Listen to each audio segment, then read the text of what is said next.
Kan say tin. Me hu sana na me yema enti momfanti tiamra na enye ho adwuma emfa embama na July bosome da etoso edu ensia ana Tony Montana Godfather. all right emre no kwa na eko oji ba green che enche ba ko besan atom bi Ehun hia pa. ya ese kotokofo no Ehun hia brutal. na okay the memra how quickly na femi hear wa no kakra the brain. Many didn't believe in us, now they do. Many didn't believe in us, now they do. Todd Bolly. And this answer me atuja we any other stories, transfer stories, local stories, and na fe mi pancho clubs no emu and sempi nina ni ababa no de bremo. Montana de Tony. Godfather. Yes. But that's CP. As usual, you become a be ho and inter-tribes football tournament no or record enra one game about so na game about 3 goals. Now 3 goals ni na show our Kessben television so game about so a Grushin Sesala one edin kunme kam yenua Gruma ete eka nemu bako Fabregas and a share first goal ede Emma Gruma nemu from a goal down hena Grushin Sesala beteka Thiago na teka Emma Kante enya second goal Emma match no 2-1 in favor of Grushin Sesala enra wamo Edin Kun man of the match ekoye ede Thiago ene about 4 p.m. One game and eba so mosi womo ene Gonja and eba 4 p.m. and sa big game no eba so ewa abo medobi Inter-Tribes 2025 football tournament no enye is kra ewa abo medobi and then justify inclusion so ewa agona wiamuase Subri Royals division 2 club na omomade money ewa super this year omo target and some qualifying division 1 tiene 230 justify no baso ewo aguna wiamuase town park and justify inclusion no coach Kwabena Bebrese and technical team no womo enso select players ebeboa momotimi qualified for next season KNUST school team no prepare pa na omo tournament awodo pie de omanim ene womo bank for kensie omo ne academy boys ana airball anti police officer Gabijola Tonaldo ni Iniesta gada selected side premiership players abroad players inclusive womo parody womo na omo ne KNUST team no enso abo ene pajo 3 p.m. and a big one on baso tech Pajo Sports Stadium hoa and Academy Boys and KNUST team no and so airball weighing so ani ejina na yetu fan ya hen sama ekoso ewa monene ye Chelsea the free world champions Chelsea aso ye se Chelsea abofo a enam eho apaso Chelsea eje World Cup in sensempi ana apie from camp only say Chelsea player bia pocket $350,000 Chelsea komunya no womo che dodo na edema players no enti player bia okobi eboaye ema club no eje title no bia no wa pocket $350,000 from the World Cup prize money omonsa etim ekaye na Chelsea owner Todd Bolly akasa o se nipa hodo pi even nobody and enya believe no owo say Chelsea club World Cup we omon ebetimi age na so mo kwa America akwa kire say omo ye the best by far Chelsea akwa je Todd Bolly and sama odi atudwa no ebini. Well, we couldn't have wished for a better outcome for our boys who have done such good work and trained so hard and really came together in America under Enzo's leadership and his direction, and no one gave us a chance to beat PSG, and the boys really thrived and grew on that. And watching them come together over the last couple of weeks in America has been just very special. And I think that form that you've seen, is everything we hoped when we were putting this together with Lawrence and Paul. And Bedad and I couldn't be more grateful for the success that they've had, and for all Chelsea fans everywhere. We're just so thrilled, and thank you for sticking with us. Chelsea club the owner and bon komo club championship am ko jihun sensem pino di LTJ Chelsea project no mo chance nko for project no a long term e be collapse e be dwiri Chelsea project we enye fe o se Chelsea project we from the onset na omo wojide say den e be peke ampa ade no so afa Todd Bolly Kasai. On any given day, and the odds, that we thought what we had, and were able to round out with a piece or two. Really, put the boys and really understanding, what Enzo's been doing. We're big believers. We knew all along in the value of the project, and so I think obviously it came together brilliantly. And those are just odds that you can't predict, but we're that's hopeful the project, that Anatol Bolly, or can one some our Kessben television. So, no crack Enzo Maresca from day one go for our Bonnet coach, on Yadia, on team for Chelsea and caught the next level. Then, so last year, the Chelsea edge UEFA or more championship, or Domo J, or more Conference League, or the Chelsea. Every top 4 Champions League next year. Omo ebo on a Club World Cup win. So Enzo Maresca Ediomo Enzo Aje Todd Bolly ebo Enzo Abasopa. I mean, how would you describe your relationship with him? He's an extremely cool individual under pressure, it seems to me. Yeah, I think he's very skilled at what he does. How excited are you about the new season? A lot of people will say, well, Chelsea, they could well go all the way and win the Premier League. What's the approach going into next season? I think the boys have shown that, they are, a force to be reckoned with. And, I think that's, what we were hoping for. Final word, Todd, to every Chelsea fan here. What's your message? Keep the blue flag flying high. Certainly seems it. I mean, how would you describe your relationship with him? He's an extremely cool individual under pressure, it seems to me. Todd Bolly, Chelsea, Bobo Kunu owner, and any didn't come on Kessben. So club championship, I'm quite G. I want to same penalty to Chelsea projects not touch Enzo Maresca, new season Premier League, ni Chelsea fans, and yeah, rest assured say direction Papa Pano now on one amsua on Eddie SSA Titus Ahodwa, and then Nema Eko Yipan at the Momo. Robert Sanchez, Gogi Panko for Nimuji de Cra, almost here Tomo man of finals, no goal or die no, na Humpa Papa, goalkeeper way, on also Akasapi, or say Chelsea in penny for Todd Bolly, Chelsea, directors, Chelsea, technical team will be an enjoy. Call for any GD or Chelsea team, almost start on project no, call for na Chelsea dear no muye, na the Roman Abramovich, president that and Champions and Cornoa, Cabana, Chelsea, I hit it on target, the dear Temupi, then so Chelsea goalkeeper Nichema. New directors, new owners, no, new technical team will be in the all year, and no, and actually Chelsea how far, and so a team about FIFA, say the next World Cup, so war Canada, Mexico, and then America, no, sa water break, no, betchem a whole draw and 9 first half, you become your second half, so a team a community first half, no, your ball game na pet. 15th minute, you call 30th minute, second half, and so 60th minute, and 75th minute, no. When I'm say heater, a American tea, World Cup with players, no, abre papa, as part say next World Cup, no, be successful, Hanunti, or more. About 4 breaks during one game where share FIFA 4 and so consider Vincent Company Bamini Common Manager on one a far phone after Luis Diaz a convincing is Luis Diaz or say Liverpool bra now obey a major project war yen set up on Bamini as well and Luis Diaz and Fahon and it's a Bamini official bid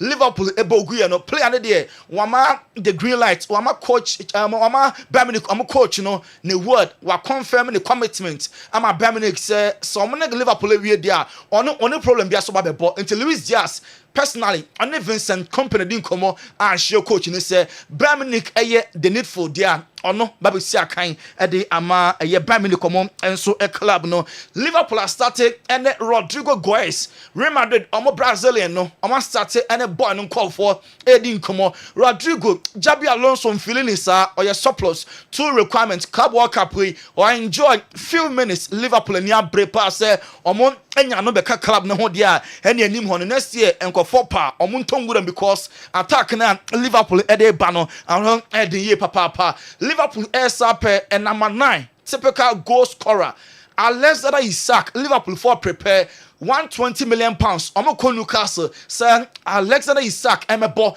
emfa Liverpool. Enti Chelsea bobo ko no person je Premier League. Na other teams now say some ya endru Liverpool deal. Liverpool ye Premier League winners and almost strengthen. Na team na omo coach no ohye na ano eden pass yakoba say Liverpool enya Rodrigo enya Alexander Isak dia enya Liverpool attack on there. Next year, call for be papa. Hey, Liverpool, on attack, and they Mo Salah better right. Now Rodrigo aqua left. Now fame attack. Now Alexander Isak. Now just behind them, I flying vets. Liverpool attack, you know, and now here can some any easy crack. They here and it's a players, no, or mobile team as secure, almost services. Omonya Samu dia, and next year, baby, bebu at the Ama Liverpool, and so a club, no. Darwin Nunes, ebeko. Darwin Nunes dia and ye omenye sika edibia soso akwakofa Alexander Isak ntimwa mo Kessben television way the dream attack of Liverpool enti number 10 no flying vet na attack na nim hono Isak Rodrigo da left na Mo Salah at the right goals and kofo be geno woto no ebeye adwuma ye papa na Liverpool omo a player wa Danny Bonkumzo and check Diogo Jota oko Liverpool krom ho supporters ne bi odra omo man nti omo aye ne mo real kese pa ne painting no maye ewo edan ho mo amo Kessben television we anya picture keke we eye edan ho pa nti picture na nkasa mu enie Darwin Nunes eko say one ebeba ababe replacement ye guso aye pay tribute e de ama Diogo Jota or Danny Bonkum so wabra and share crack. Diego Costa former Atletico Madrid a player about Chelsea Pobesia kind sa Brazil ni na Spain Osia Campi e Emma collapse no ye tete and sama Costa e to Jane say omo pa na kene Real Madrid airball Champions League and Julian Alvarez penalty na e ba ya referee a double kick no wase senko no gina park ne so kan seme besisi no ka enye binie kanye senko mo pon match no asomdua obia ekofie wase Atletico team no na omo very fortunate say omo enya ono saso team no mu senka even kono ni ho nanka omonya Diego Godin Raul Garcia emu ba kumpo efraya komone Madrid ebeye no nyonyo park no so ka referee decision no common tiasia da we ensema Diego Costa formerly of Atletico Madrid so e de atuja se Madrid enya na default the pass omenya a troublemaker te so no ana Godin e wo club na ono mu share ya referee at the Salah penalty Julian Alvarez so etimi ehye ye Kevin De Bruyne just a bay and obeshe number 10 and number 11 ye hu say or the just number 10 training ewo Napoli aso enimum yentie and say league no ebe shasia a likely pass just number 11 and on so ebeshe now yes akan e de ama Napoli Francesco Conceição FC Porto player make us say on am kwan so obe ball loan e man Juve 30 million euros Juve for 8 year na permanently omo enso etimi e dia fono Francis Fabregas komu a coach Fabregas say oye player sika wo geno so instead so the better private jet wo the better luxurious cars over spend it on a mano there be invest our chef mu pobia obe wonu aduane pobia obe your personal training invest our chefs and personal trainers mu na eja lifestyles akese no enti Fabregas na dey futu emu odin e de ma all footballers so nya sika dibi na sie bi invest one kasa well being as a player the beboa am watimi a developer and for sika shame mentor kasa aye flashy mentor private jet men spend sika nyina on ema gino one kasa official enso eho Henaki William Nico William enua pani Henaki ana ebo nenua Nico abaso pass de esi nyina echi no onya gidie ewo beba project ni man omo equipo na wasan contract extension we nso ana ejina na yakoba hospital aso yakofa nkra to sima ye ba pe kofo cross no e beto aso di amount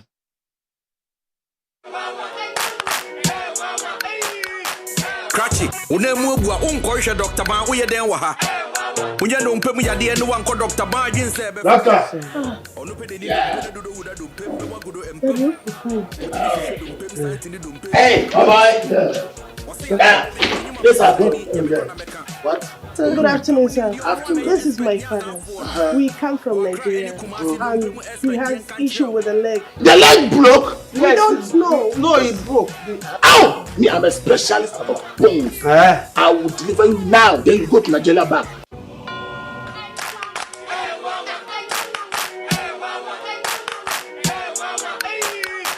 Krachi, unemu bua unkoisha Dr. Ban uye den waha. Unye dompe mu yade no wanko Dr. Ban dwin se befa. Onu pe deni dompe na dodo wuda dompe mbe wagodo empem. Wotibi hwehwe dompe santi ni dompe wa bebo wunsem. Wose yade e bebe de nyuma paso so ani nyame kwa na meka. O dompe mu nim di onu ana ye expect nya zanfo no. O akra any kumasi dompe mu expect yen kan kirew. Yes, sir. What are you doing? His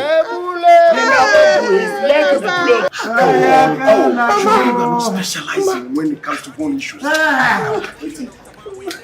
What in Pefe say? You are not specialized in bone healing.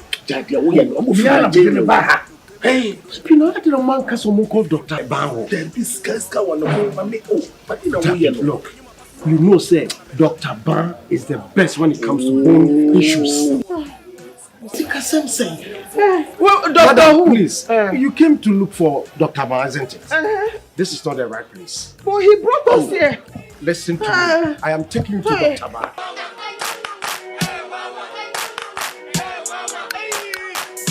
But I hire Ban Herbal Hospital. Now, no question say you will be a few three so busy when I say. You shame your winning in 2 I say. Mammy, dear, I'm a bumway and the Ukutapuma, who sees ya chia. Ukutu J, when a man is crack. Man, ya wo can say, Papa, ya wo can say, the Kutu J and no one be coming. Bow wa, yen tenasima Kutu J, a kumubi. Bow wa Kutu J, you be 2 I say, I'm a Niger, a year pay. It is Serbia one son any ye. When did I swing in answer, the woman I can't say. Mr. Wako Bobo and answer one Namwama, Taisa, Pawama, name will be say pain. Branaya de Yenchen, yet I have been kicking a better so. Yanko Padum, I find a better so. Nkaseni numpena tina eha dwene nyina no Yankopa dwene nyina beto a ama numpeni nyina aye kama Papa actually Papa Papa is walking.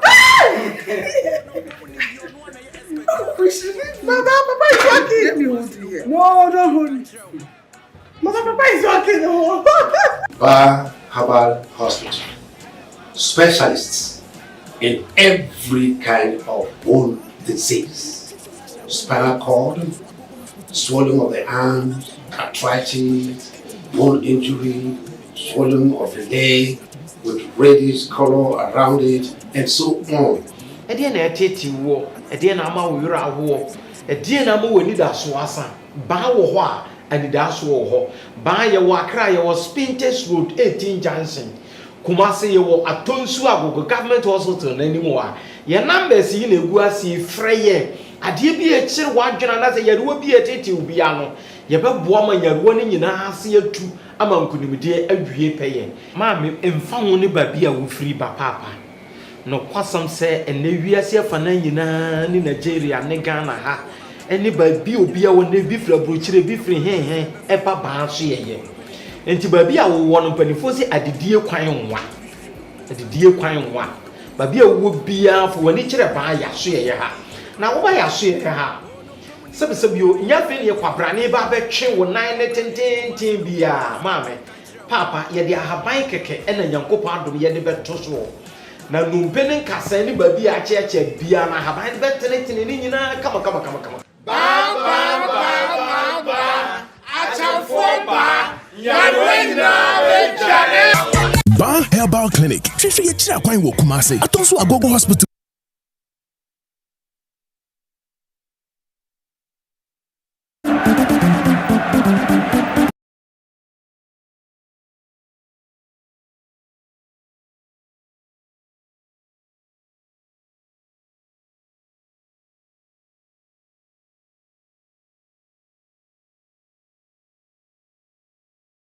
kwadan ba eba no dompemu dia omo expert number 1 omo enso eni seso kra Arsene Wenger seso ni FIFA na edijima former Arsenal manager no was say obisa all the 32 clubs are esi akan our club championship o ya obi a ebeka se tournament we no ye nto aso na ye mbonkofo elash tournament we se enye papa especially clubs na omo ankobi na eye tobe Arsene Wenger say clubs e koni nyina no bi so omo say yes some more tournament we bi mi a obi a ebeka say yes Real Madrid na share chire sa tournament we instead of 4 years no yam only 2 years every 2 years bia no yam more club World Cup Real Madrid president Florentino Perez and a share chire all convince other clubs and say omo FIFA nhia na tournament instead of 4 years no omo enso enye no every 2 years Jude Bellingham ene na betri no obakoye shoulder na beti no hano papa what they are bosses you know abowie nanso true pain na ode ne nsa no na ode bo ene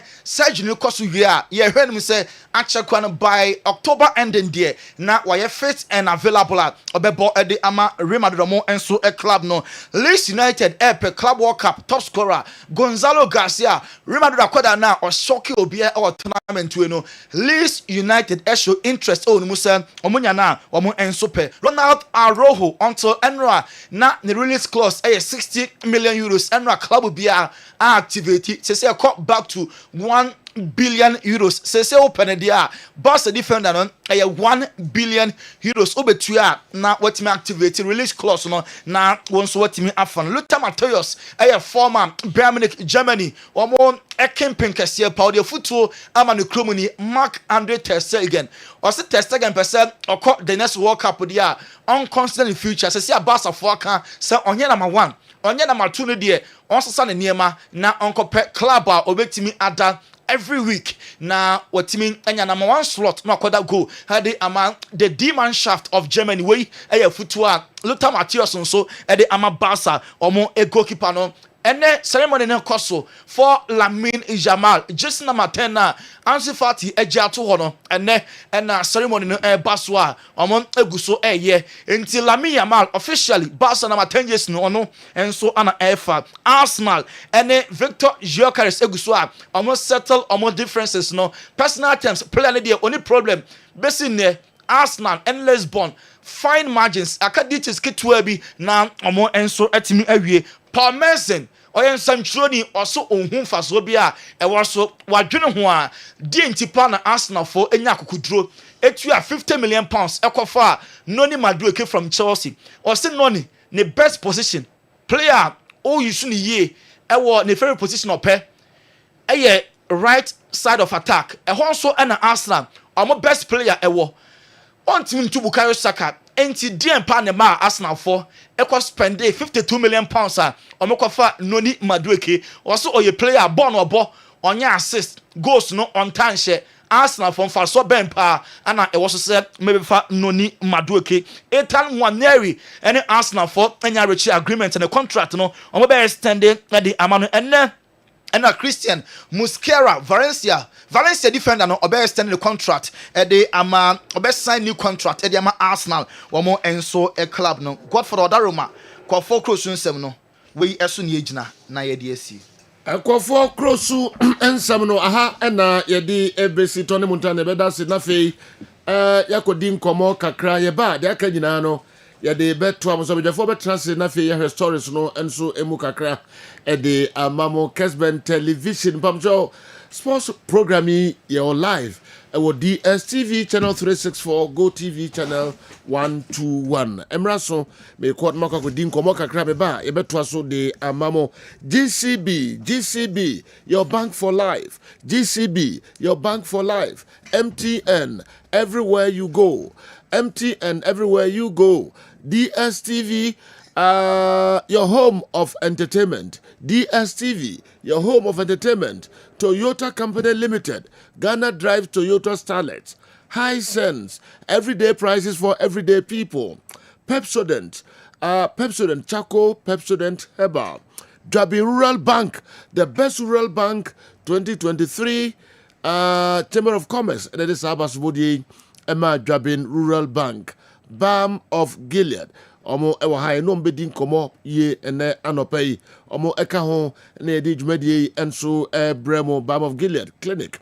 Sanso and Grace Gift Herbal Clinic and Lab Services Ban Herbal Clinic Nompe ene Nkase Specialist anoso be yemu adwuma kama party amount Herbal Sol Company Limited Printwear Services Limited Dr. Amuzu Herbal Clinic Tonchi Herbal Easy Waterproof Paints also no more leakages Ochia Herbal Center, Divine Hope Herbal Center, and the Ochia Herbal, and so Abba Pimsai Company Limited, Niwat Scientific Herbal Clinic, Kojak Pharma, Kojak, so Edimu Akutri Ye Papa, Dr. Dawood, and so Ekahon Herbal Clinic, Sanso and Gentlemen Dental Clinic, and so Ekahon Piwak, 3P Garlic Mixture, so Ekahon Medjumedi Bremo.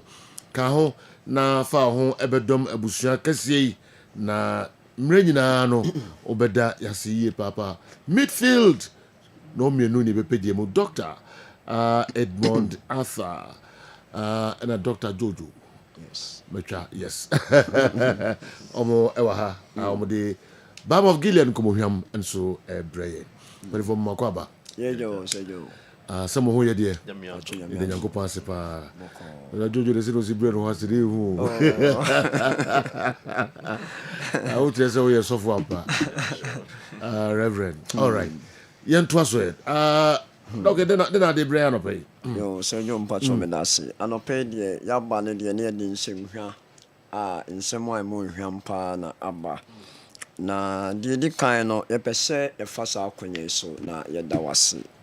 You better was when a Kessben and painful because say Joe, Reverend Jojuna, doctor, testimonies are you receive a coso BOJ hospital and as a clinic and also and then the usage of vinegar say Joe, as when in so catch me. You perceive first up when you saw Nadi Dicano, Yama, a chief one, a phone in a who said. A high encanto in contompo as a say you cramp one penny. Brand no so. In fact, so when you're vinegar, the best your power, one who say. A dance here, and when you lecture about a Professor Ken Westy. I mean, Otuni can buy a clinic or your name paying for me, meeting general manager. Now, I bet told BOJ Venigani or Cowan Samoa, Intimin Cowan Samoa radio is Messro. Unyan be a unim, and we are be our cotton fruit and vegetables, beer, Wakakoton, or modern set, would it be OJ Venigani the Gunsum now, what they are hovering.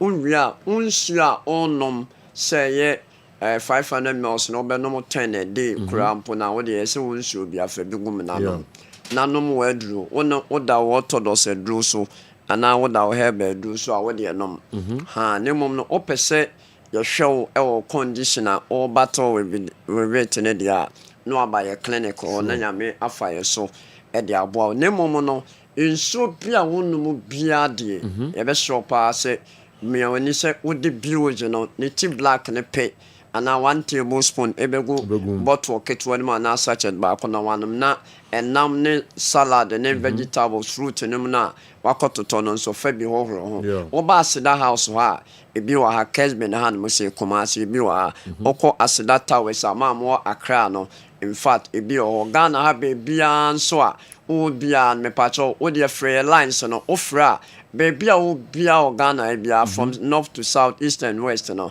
ya be direct ama wonsa etimi akami na won se nyankopon adomenti bobo numbers no na amema free na ene nkomonhwan so a emo de no so ya de aba before that no so say Joe on say last is it Monday na mebeka say and I last week rather mebeka say yeah Monday no mebeka say obi e wo ho no mo a ha obepese obeba ne ahwe no benisi kasem enye into the 250 cities bra ye ho ye your first analysis body composition analysis ne first labs no ewie ne ehwe ne do to diet so na enu e betwa ma seto no wantimi antompo na de obi di so no wodi so a in fact ebefa seju obi a wa battle peptic ulcer for 7 years Oba Mandi no enura enene enure ya anopa ko a menye free sister no hono no me kwa adwumi nsem bo frɛ kekewu bo frɛ I see popo is it kariba papa Yeah, exactly. bo frɛ keke menin me no ya agronomy nti and direction me be mu in fact bo frɛ keke ana ne diet ye de ne tools recipes or say for the past 7-8 years bida I see into tie na diabetes or blood pressure or peptic ulcer or gastrointestinal disorder ahodo bebre ko common constipation ne yare ahodo bebre me pacho bra oba ye branches ni nyina akra Kumasi takrade a ye beboa wo pa ye beboa wo papa ye beboa wo pa enti se no bi nso kra mpo na ebia ye betro na usika semno ebia kakra na obetima age edi aka diet no ho ebeboa se labs na second labs no ye betro se ye no wentimi anye no that day na based on sika semo a I mean we day no na say after na watch back no obetimi aba ni aye wono nso aka ho your numbers no 0249 0249 34 34 34 34 08 08 0249 0249 34 34 34 34 08 08 and I said 0539 0539 86 86 38 38 38 38 0539 0539 86 86 38 38 38 38 some of friend numbers here baby e o Ghana ha bia no we ye be direct mo mamonsanya respected numbers ne be dia o screen no nso no mon friend na bibia enya kama say yo ene enkomo a me ne Reverend Jojo ye pese ye nimu edi within the next 3 minutes ya aka ye nimu kakre ene say do ye hu se nkofo wo problem but enye bibia na wenim ye de aduru orthodox herbal and supplement solve sure enema ni bi o ha enye supplement asem and nutraceuticals asem enye herbal asem enye orthodox asem uhia counseling okay nyankopon andom ene ana ye counseling clinic atiki effect okay Friday ana Wednesday bia Reverend Jojo e wo Balm of Gilead clinic okay eno aye discussion bi o Spirit FM enwumre no ye health program honoma enwumre 8 o'clock to 9 so do ene discuss dealing with occupational stress na kwan ewia no nyame de sa topic no kura eba ya me ne Reverend discuss ho ye discuss ne ye wie no bia send Reverend Jojo message say ankanya topic na ye discuss na ko committing suicide obi ho a waginu e de ahye ne dwumem nanso how we expect say ne ma be kono enko wadwe ho ama sejo wabenya blood pressure wabenya hyperlipidemia and cholesterol ekosro e manyame amoa symptoms are so when high blood pressure and I say ubenya those cardiovascular challenges are eyi ne ho ba no chest pain headache numbness palpitation no ebeba manyame ampata ubenya heart failure okay eno ntino enkofo bi o ha e wo se ye counsel wo edwuma bi a odo ho akosem na no na apel but because of sikasem ntina no na wo ye sure edwuma mo na wo no workload no so obi o no mo a na edwuma wo edwumi anase baby no ne boys o na enkofo no mo twa ne di emo odwen ho obi kan se mi kire no ase obi a wo deal with warriors na eye wholesale papa ne nkoho na boxes a enema ne ba ewo mo no boys no eya tonton and situation ma pack empty one one day okohwe ya boxes empty ko tware anko tware in fact the wound dua ne no na obetwa ne kina ma especially mo ye Christopher a mo ba be hye nkofo adwuma mo di o musika mo nya careful say jo recently a clinic obi di nsem hu bi ehunu bi be ya che no eno nti no se wo ko asori wo sum nyame na enema ni bi ho na wanye ni a in fact ebetimi aho ntimi jama Reverend Jojo na omo psychological issue e bia wa worry or post-marital issues post-marital counseling I was say ya buano ne we no bra oba bibia be fine Reverend mami jama be 1 minute Reverend Dr. Jojo the international counselor Reverend Jojo a PhD holder a professional counselor, Assemblies of God suffer. Wow. And when you say issue, I was so oba. Now you handle correctly at the mount. Experts, the Bob of Gilead. Yes. And easy. Reverend Doctor, very into you. Senior, me who be an Maniaja, Michelle. Every day, we are look so on point.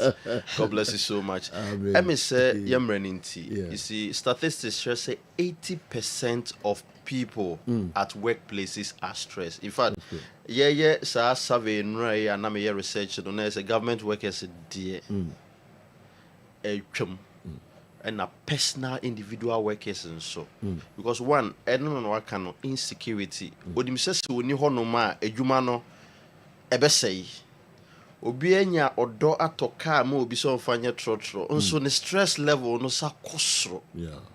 So we need people. We want to take this opportunity to help individuals or more ambition, but the workload near too much. First, of institutions, banks near deadlines or balancing. All of this creates a very heavy stress, even on the family. Marriages be any can say break it down, but unfortunately, because there's poor work balance in it. As a manager, demanding more from him than what he's supposed to do at home. Into one say it is affecting the home. Into mesre say at least a drew baby every year be and at least get a counselor to reshape you. Otherwise, you'll be running a race. You might think that if you're not careful, the balance you just balance to one side. So it must be spiritual small. Social levels, also programs. You know, you are building a social circle. They are only concentrating on their money, finances, but about social life also. But you have to have a little spiritual life, social support life, and have financial standing. At least it should be balanced. Just find time. We are dedicating ourselves. Just come over. Let's listen to you. Problems be or it is not medicine. We can help you straighten it one after the other. And we can restore your marriage, we can restore your health, and we can restore everything around you. Thank you so much. That's Reverend Doctor Jojo and so dear and no. Bam of Gilead, Koho, Doc. Sorry. And you na your colleague, near Pessia Fassa Queen, she said, oh, Accra, or their Conakuma to William. Accra for your best schedule appointment at the Amamo, not Reverend Abeshamoho. Mamo Kumasi and a northern zone in an so I was some mobile. And more important, you can't say, oh, by a while, your condition beyond to more blue tree, more Ghanaian in no, Munyanamo, a moma, memory, be more issue, no, Momra. No moment, see a boy home by near boy home by Yedia. I will see din Yabane atosode. You be dinner dinia and yen change you and yen social. I was see the B.O.J. vinegar. I will from home. Nay, a full benefit of the fruit and vegetables, new foods now, a conipid anymore. Now the bean so a guinipid, insuring now one nom, Nabibia, I fine. So you see a number in BM 0240 51 21 71. And I said 0249 34 08. And I said 0592 86 38. You are the carbon empty and phone HY and Aja will tell the next and opposite Takradi Yawa Anaji Accra so your West Legon into the foul 250 Ebra number one Kakran so bra. Nanya men fire so Nabibia and your fine pass. Okay, Doctor Ibonasa, that's Reverend Dr. Jojo, Ebeda also I say. Bam of Gilead Kaho na Koho, Koma Sweho, friend numbers no near how. Obey free 110 at the Mamo Friend numbers no. Na Balm of Gilead ebeboa mo ye papa Kessben television, Kessben 93.3, Kessben 92.9, bra Aseda house wa BOG vinegar no so no omenya bi ato na ebeboa ye papa ka ho. Kofi Amu akopre no ho opre Kofi Amu akuni abutre o kantes o nyabotre no di tia ba beto no obi epuno no da ba beto no twene kenten em so mam kasa ansa mako me ko adai Kofi Amu akọ o depressed ba ye da bi ye no yen twema okra trust na fi ye easy waterproof paint as no more leakages there be only abutre bako Kofi Sergio aya nyabotre edimina we me say Sergio Sergio obi a waje cab na say am say kwa me plan say me free Manchester but Chelsea o de o me kan nyina matrasa obi a me dey support be kan nyina matrasa Sergio me ada o easy we heavy sabaka say and you be the brand ambassador e be ka me ma Sergio o just say me how we no wa cast me na Sergio you didn't check see be ma what for yes me wadofo on this sports biggest platform no suye na nipa su tie nipa so he Sergio de me kan say enso no ayiniti eti ndem me ma me papa wasifi awie me ma me papa nyame no ahirawa watimi asidan sempo bi kwa na dijawa edan eye japade enti ye bo ho ban na de enti aya na ye bo ho ban ne ye so be top paint papa easy waterproof paint eno ne paint ane se wasifi awie wa plaster wia akase obe painti dan na enkoto paint fala bia obabia wo ye painter na pese da ni da unya contracts wo pese da ni da ndi paka se dan ye ya painti efe eye easy waterproof paint na beboa wo eti de make che wa ne se enkoto paint bia any din paint e wo din bia no echen easy paint. This is the only recommended paint e wo system no and the bad leakages are wo ti fie na nso nto ya no mi se wo dan nwunu who fear of say be a leakages be about them but remember the signals on the walls ude wo ha ya hwedan ase hwedan ho na hwebon say nyina ma bombs the bubbles the make nyina say all those bubbles ni nyina no kire say sa brand na usifie no materials out there blocks no materials na mo de be plaster ma no na clay wom eti eno na mouse asunsan so ke bone no eti sam bone ni sa na mo nyina show pa the ekache wa say easy waterproof paint na be boa ya so ya kase pa no won kan eya beka junction traffic light wo de osi wo ho a wo be nante be 5 minutes na wo ya factory ho so hwe na so be ra wo be fry wo 0593 70 76 96 0593 70 76 96 when the factory number me ma me nua ba ma a o fre na dodro biara o hia ye de be ba waso ye emma obi fa paint biara nada ho sa paint we wo to a unim say ye paint dan so na ma ho but ye paint no a ye sisi leakages for you no na efie na ni so edane na efie na ebeye easy accessibility so obi see or identify efie na obi ekrotia no say paint ye de paint fie dey easy then tia ye paint fie but time ye senti ye paint fie and for easy identification sa so na den tia sa paint fie for sanitation then preservation where you be fear ya go paint with easy waterproof paint eti ye tumra na chesie and that TV no so yi wa hwe paint the way fie ya fe hu anim say enro ya na sabi ye wie da na nra e fear esi ho ache na omo experience a whole lot of leakages and the bubbles na ye ko red down nyina wie ya ye di paint kai hu anim say wasi da na foforo me papa me mama sa fie we na obi ba na so be rent kra na esa se fie na fe ania dan nti no ubenya bo no times 2 ebo obi obebo obi obeje dan bia is ready to pay but if you don't phone be bebrainum uno mo ti fie advance ni dia na hiomo on penti fie no on mo fie na ni nane na se bi obi kra twema na obi be strawa ono so se ba bia wote no efie wa efe and ti na depa bebre ya mo appointment e wo Kumasi City mo ne ba bi bebre onim so de depa ko fie ni fie ni be bu na nim tia de ye kan say you should be able to have appointments in your home. Yeah. You should be able to have appointments with people in your balcony. Okay. But to me because only so people know who these bubbles here. And then that die yes na asie efro say the ye dey bibi na pump down no. E say baby that bia no there's a problem with the blocks. There is a problem with them plastering the sand now is here no. It dey make an say Assemble you can simple. It's very simple. Omo nim omo free akiri ya omo tie no e ba beto. Wo de uti ye eben Kumasi hune no ya. Odi beba but e bia na beba na bia colors kwa we expect no. Na no nasa. Now we have varieties of the colors. Say color ni bi kwani we are ready to order for you right now. Then the next 24 hours by tomorrow morning it is landing kwa no. They make can say easy paint ye painter. Wo de ho tira what's your wood dying? Wood dying say 50 years it take you the extra 70 years. A day see you fro the atwam. A day you the obi ani oba beje or this kind of brow as a fear or say me tania ba. Obana say show ba dan on checker on traffic. Who will paint out, uni paint out, and your dagger no. Who will be out ba uni ni wachimra. You bet you come back so come mix your paint no. I bet you come back so back with Jumano. Nancy so only be ye one more back with Jumana mouse, Joe. I'm a Jumana correct and nice. I want you Bianca on. We are your paint aneka. The air can say easy waterproof paint. You can say you can't want some, you can't be. Sergio no more use to be on him send a paint in it here. Painter, ye timidity and see a book chair, Gansantamai, and the Ghana might say. Can't I move your to create that can tell when baby. But who the painting a crab in a firm. Your man woo ya, a dear chin is up painting with sea blue. And the rear and your tummy can tell the name. And the American say, Ubedi watching ye, and red quan echo, we are raising over Casati, Benty.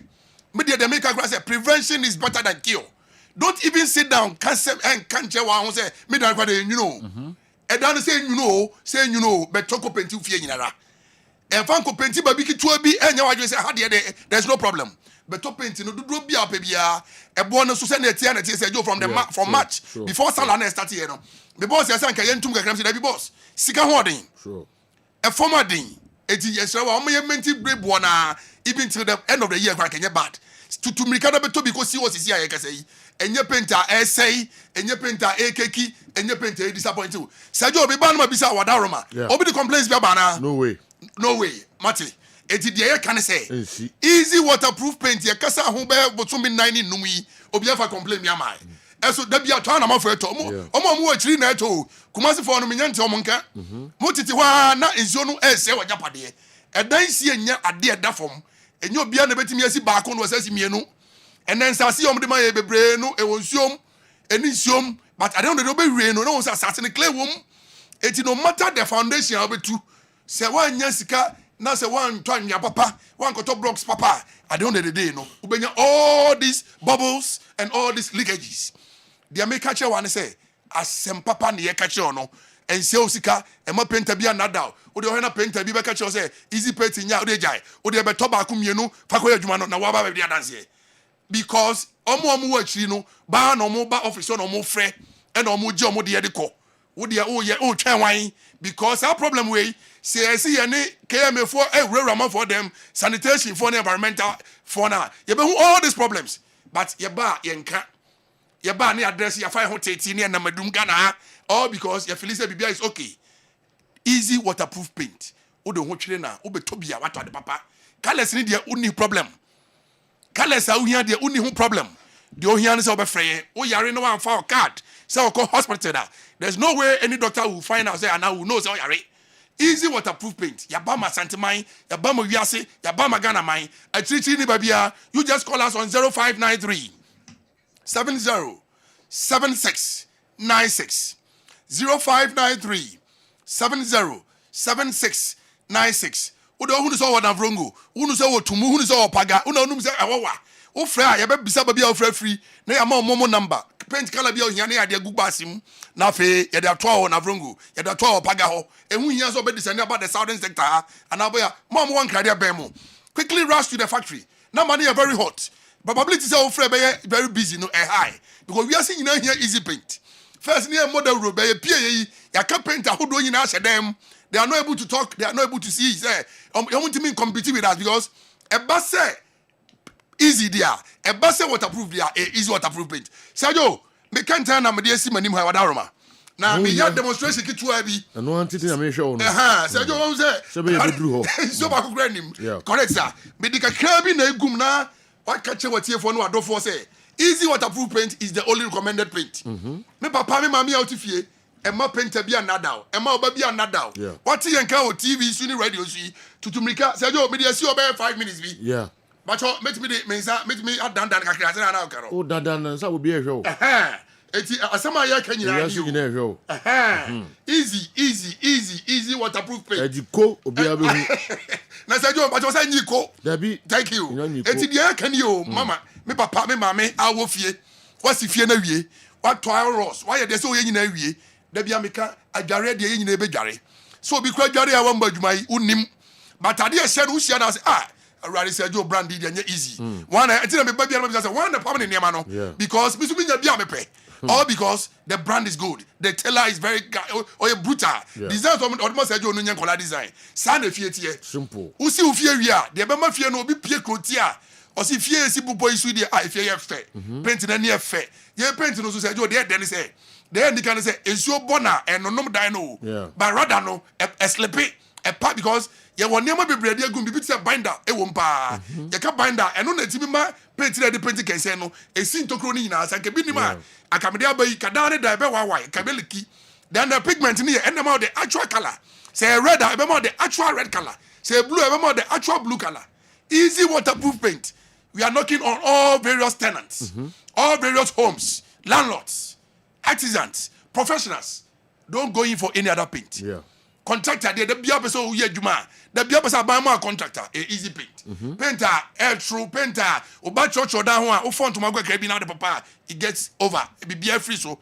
It is a joke they make and say easy waterproof paint. They offer me, I just no more leakages. Yes. Because minimum they make and a minimum they make Thomas and mine. It is a joke. Me sorry, they catch you what here for no. They shouldn't go in for any other paint to paint their houses. Yeah. Easy waterproof paint.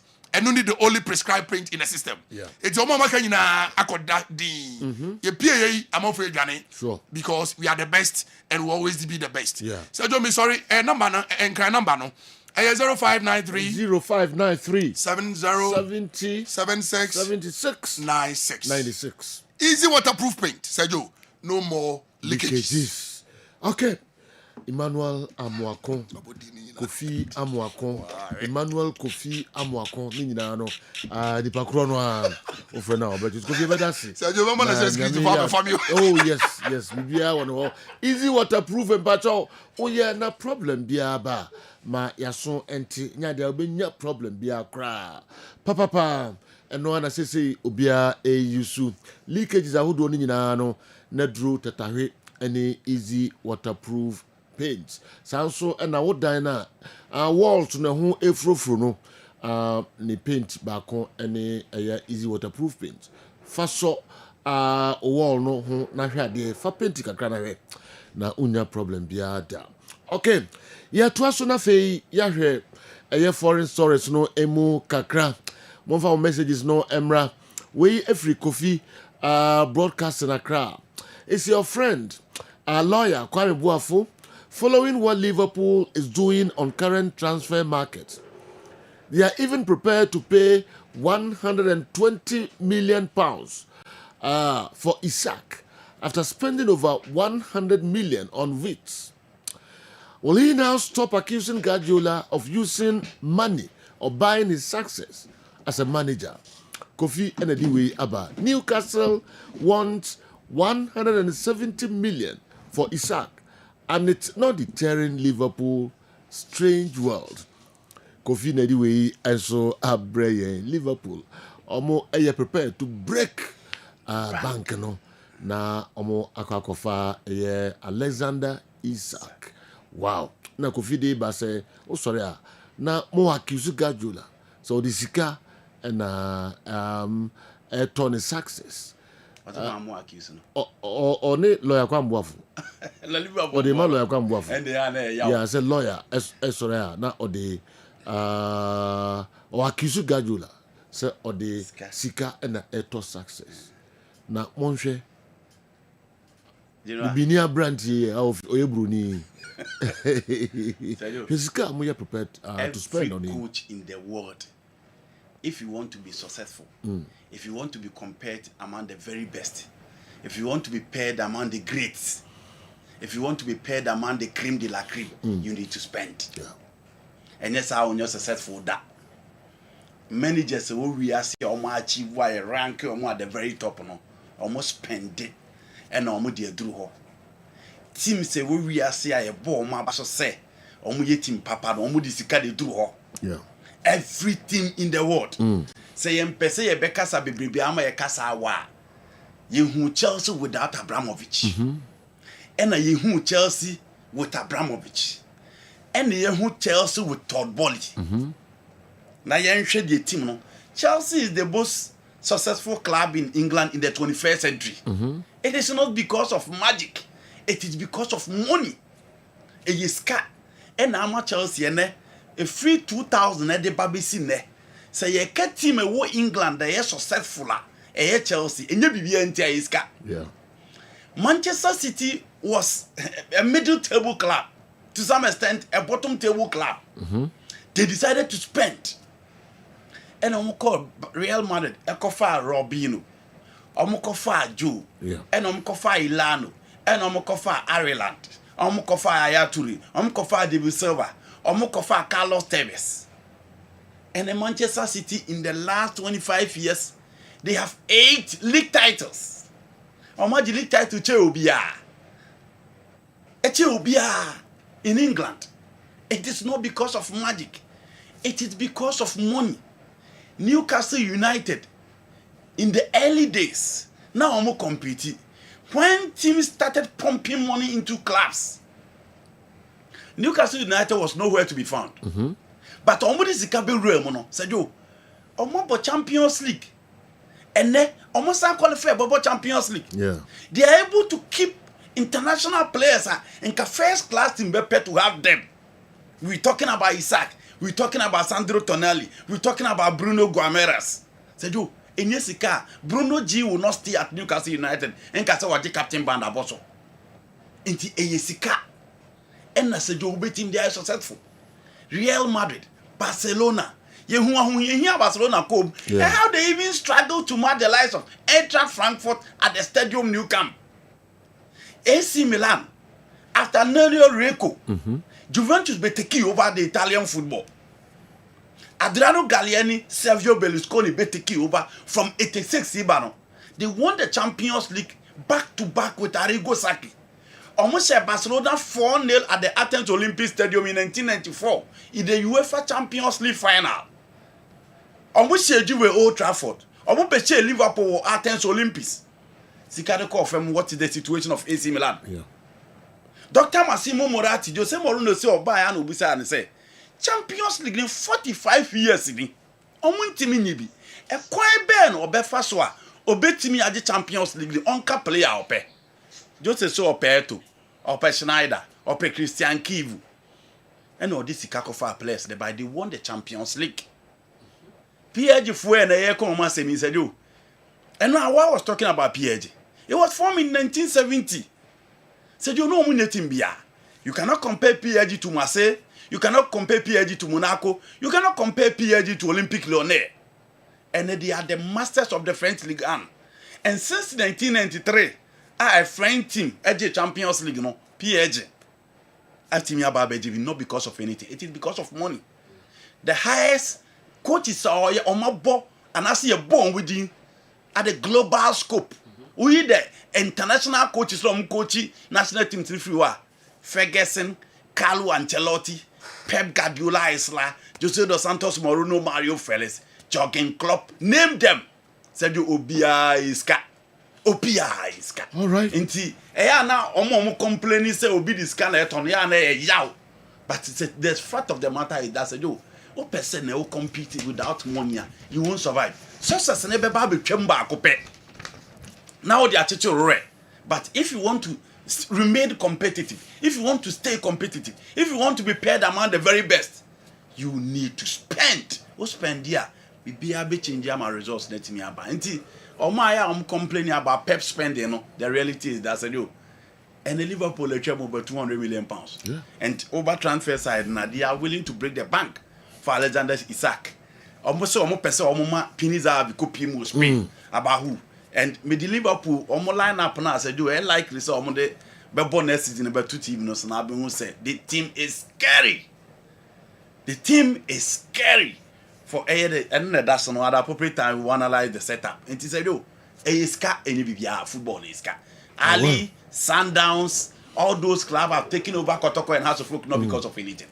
It is because of so cash. who will be spend the top players men ko boni triso David na wo mre ne nyanso David ska nti yes. Liverpool for na omo ka se Pep e dis ka na eto no sa time no na omo spending nti se na die nti yaw eni abenedie na no ne adwo na no omo twa na no omo de Pep triso yes because na omo 29 years without EPL and a Pep on back to back.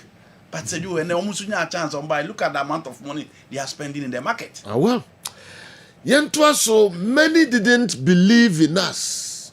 Now they do. Let me go. No, Todd Bowley. Oh, Todd Bowley is working the same thing. And then let me go and swaka. Okay. Yeah. Yes. You know. Yeah, yes, I say we. Why now more Todd Bowley tree so? Opia. Why in a dream that's a big clubs we could share baby Chelsea the budget trophy. Why in a dream that? And so I say on one case I know him do oye kakran leveler or the team na babe duni na onwe baby or the team no be koro Sintonia Benedict Woms where they were using this year e duru amro munya botrema say you oba duru baby awoko yes ye nyina ebo the so Obia, including Chelsea supporters. I feel almost describe no almost say papa na tickets, you know. That's true. Now say do, mami kai message me kai pa on the show about Todd Bowley meaning so obekaya. I mean kai a basic of na the buy about 2 seasons ago. And obi the bar say a spirit ena a spirit Abramovich England for 99 years. And that Todd Bowley beto team na and spirit the ababe say Todd Bowley adwin so me say team na na means obekaya. That message in about we show you so ma mesre. UK abai no and then Todd Bowley can boom so me destroy. Abramovich Japadia we jato in the right narrative. Yes. Sa pepe. Yeah. And a message in about. Na nyina na dey it is because the results were not coming. Yeah. Sana football tie na no buy no. Chelsea for na omo ne me ne wo ebo Maresca tris no. Aferi almost see me mum na say empam no. Madam for watu catch them say, "Mo share Palmeiras no am catch them say, watu say they do no dey okoka Maresca some obi enti o say and daddy. Inko defending already so." Pastor Joe today no Chelsea fan will talk about Maresca. A resource. The reality is that said you o share kwan na Todd Bowley. Oh, I forgot in the picture na me ref in cover the banner. The almost Chelsea players in Akogu. One. Oh yes. Oh, later me picture na ma pages because me the man bear last week. Please check it. You be or dressing room no. They do how time flies. And will be a review. Yes, will be a review. Yes. Just last season, August yawo. Yeah. And I this picture na ba say Chelsea players or dressing room omo nko. E bi nga ba bi nyina. And ye dey enye we. Dey omo go dressing room bebrebe no. Oh yeah, check him na ocha. Said you only a day trade Chelsea. Yeah. Chelsea a top player, 1 billion. Yes, Omantimi and to goalkeeper papa, Omantimi and to centre back papa, Omantimi and to striker papa, and Chelsea were trolled all over on social media. But said you, Obia, Chelsea fans na no mudina me kon say, me na see empa Maresca no, o na need animu. Said you, enti Todd Bowley says onu de no nim de oye. Said you, Todd Bowley betimi akase no nim de oye. Yeah. But said you, football na ye no. Ye okwan ye fa so ye no. Team be a was at it to mean in free Chelsea in baby. But let me stick to Chelsea. Chelsea team a di trophy buy e di anije buy atwe dom ne Chelsea bobo lu krom ha na don kokra na nkrofo nam DStv center pa hwe na eye team e kura Peter Check na eye team na kura John Terry Calvert as center back na eye team na kura Claude Makelele Michael Essien na eye team e kura Didier Drogba inti se Chelsea fans na trase omo hu the very best omo hu Drogba free mo na Shevchenko ba omo hu Drogba free mo na Nicolas Anelka ba inti omo person omo hu say team ni be on paper not in terms of names. Yeah. Inti Chelsea focus na omo kasa nyina no na omo hu say Robert Sanchez go na order no enye go a na Shenkuru e de omo be go to the promised land. Sure. So they had to complain. This tournament here, Estevao William ball say goalkeeper your friend Robert Sanchez. You better not say kind. Say the positioning on there very poor. And the Chelsea fans were not complaining just because they want to complain. No more per resource. Yeah. But say you, the ekosi ye ewo FIFA Club World Cup na asesen bibia. Asesen bibia. And then no pa me sorry na madam for back Canada or test them and say Chelsea is back. Why? Because Chelsea are the FIFA Club World Cup. And adwene obi anya fa omo no masesa no ewo tournament no omo ko boy no. When they started na akoye bi mi enhwe. When they beat Palmeiras, you know, picture no way there, right? I know any. Tell me all. I know any. Mumana na sisi ya. Chelsea dressing room. Just in the place na do so sir. Asembe na wona woni wi ase. Asembe na. Time na no mu deep. Omo ye sign it bebrebe no ha na omo. E na omo ye picture we dey ba say. Uko Chelsea dressing room no omo ba be bomb match. Place na do so. Ai. Sawa. We omo no. Say you football party. Chelsea dressing room nie say ya na tie. And the last season you ever started. We are talking about 11 months now. Chelsea are bottom 4. Chelsea are the Conference League. Chelsea are the FIFA Club World Cup. Yeah. In the third ball is a see as a Joe. Ukra bragging right, you know. The Obeka Bian in because in the first season, no, he played in the Kalinka final or Lusu to Liverpool. Some match in a man cast on Pochettino. Because that game, said you don't Chelsea beating a winning. And Pochettino was 5th that particular season. One team a motor for. But bringing in Maresca, we complained because Chelsea and Champions League coaches, World Cup coaches, Omo Magic World Cup. Gusiren Kamokra no best top Gabo, we are semi-finalists so far as the World Cup here concerned. So, or deep Maresca free the championship about made me complaining. Say, in as much as it's an Italian coach, there are better coaches in the market. But Joe, within a short time, Chelsea are team achieve would be an so movie team achieve. And yet Chelsea standard in so move the top 4 near ball Mabaso. And yet Chelsea standard in conference near ball Mabaso. But Osha told Bolia, ye cast on him ball or Nincrofo Mudina Chikura or Munim ball no way. Or the Brighton are yet the next a team. Or the Manchester City Academy players no offer na general to defy all odds. Na obetimi akodi FIFA Club World Cup by beating the best team in the game today by 3 emphatic goals. To ball Ghana numa odika. But you know, still Chelsea need to make 1 or 2 inclusions at certain department. And enough. Weighing Kwano at the bragging right in there by 4 years and said you. But say mo fans the crowd the omo ye social media and say enkrofo kra nko hobi and me yete me do pictures ni bi obi a che no jesi achi Chelsea PSG we team akai obi so sa de munyum de beye de sa till 2029 it said no mo say social media enkrofo na ho wa Chelsea for mo ni omani said you eti Todd Bowley ya de Maresca ya de but general say ye ba be ko the EPL. And as I said, he will need 2 inclusions if you really want to compete in the APL. Because the Arsenal team on paper is scary. The Liverpool team on paper is scary. For me, the game changer for all the discussion is João Pedro. Said you, on average change BI or Chelsea. All right. Chelsea, manyan jesa mpesa mwe float. Ewo krumha kesiepa.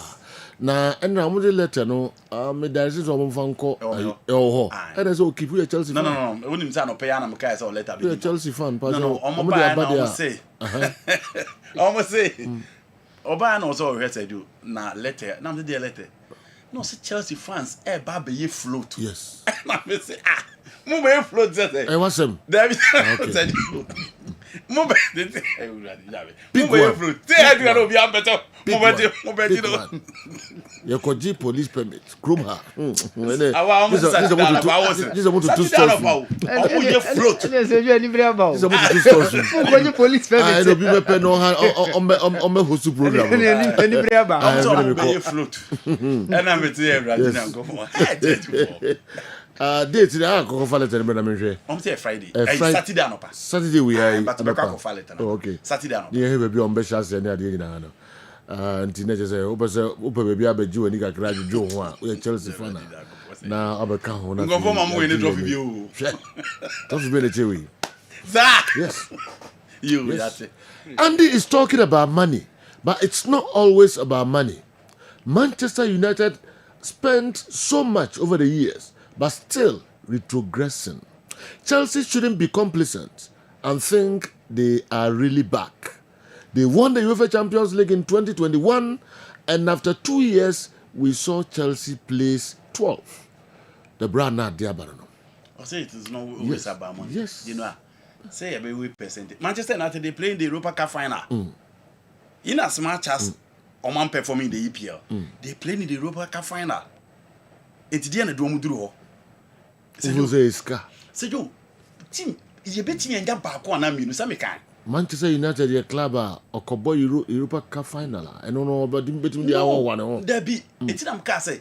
You can't almost spend, no more spending some Cobo UEFA Cup final. It's them case, and you'll be under Europa final. No, you know, Macase, you two teams say, we are say almost spend this car, almost this car, almost spend your own team. They call Machi.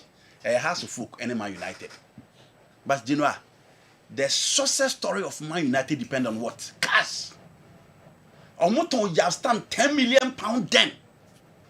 Omo discussed the coffee one Sebastian Veron from Lazio did buy. And the success story of Sir Alex Ferguson. Forget the tactical know-how. Forget the tactical genuity. It was because of money. Rio Ferdinand. Yes, Omo did coffee Rio Ferdinand if Free Leeds United buy. Say yo, team here can you team or Andy Cole, Dwight York. Or what Teddy Sheringham only going to associate on the bench. Into the success story of Man United, Eyesika. Forget about Coach Bini Madio ni Nyansa said, yo, hey, cash. Eric Cantona, Roy Keane said, yo, cash.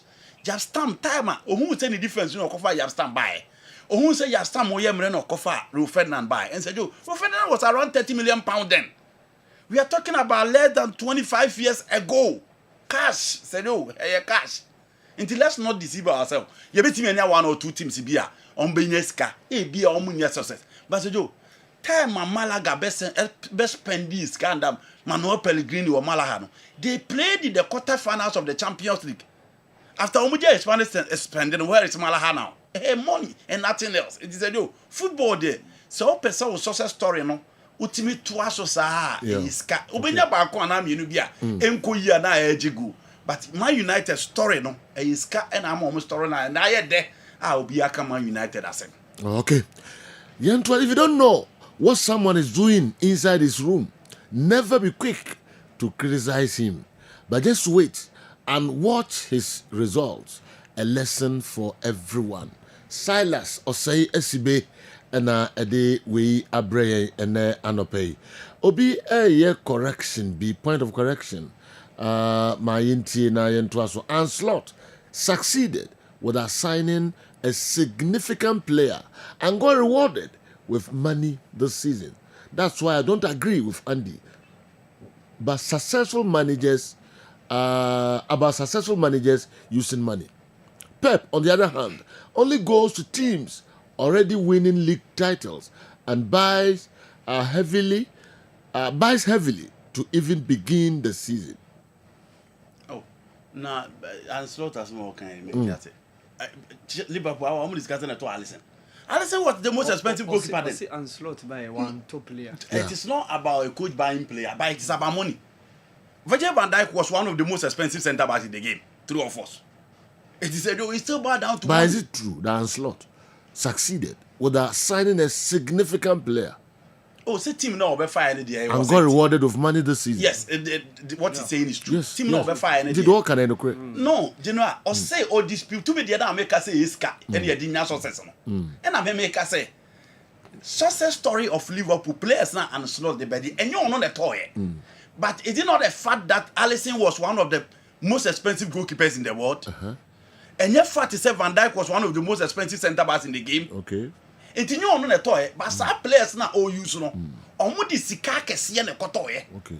There were two big signings. Yes. And you say be a players na omo hono here 10 million pounds, 2 million pounds. It was a team like Dortmund team now.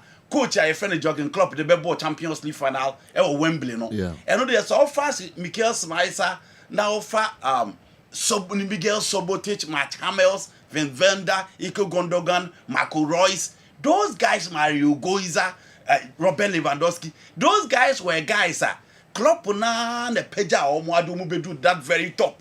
But the Anslot Ababe Fade.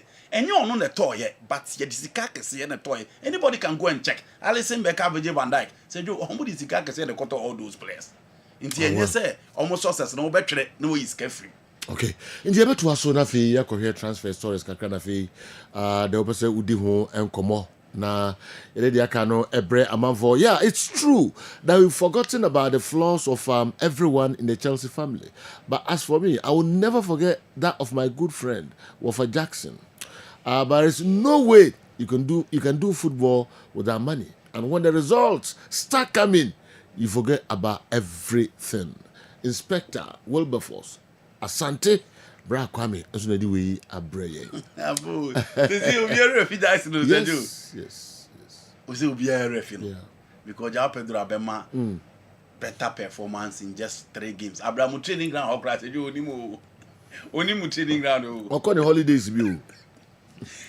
It's still bad down to the holidays America. It's still bad down to the professionalism that we discussed the other time. Yeah. This is a player you Jan so on baby. Oko Brazil no. Or the physical trainer Dina Chikoi. Because on himself Chelsea pen. Omo de back to US. Say Omra me bought Chelsea no. The first game you introduced in the last 30 minutes. Said you. Yes, I'm saying the training session. Oh fear no. The training sessions are now you been as you. Omo you on TV. Okay. Your friend back and straight away.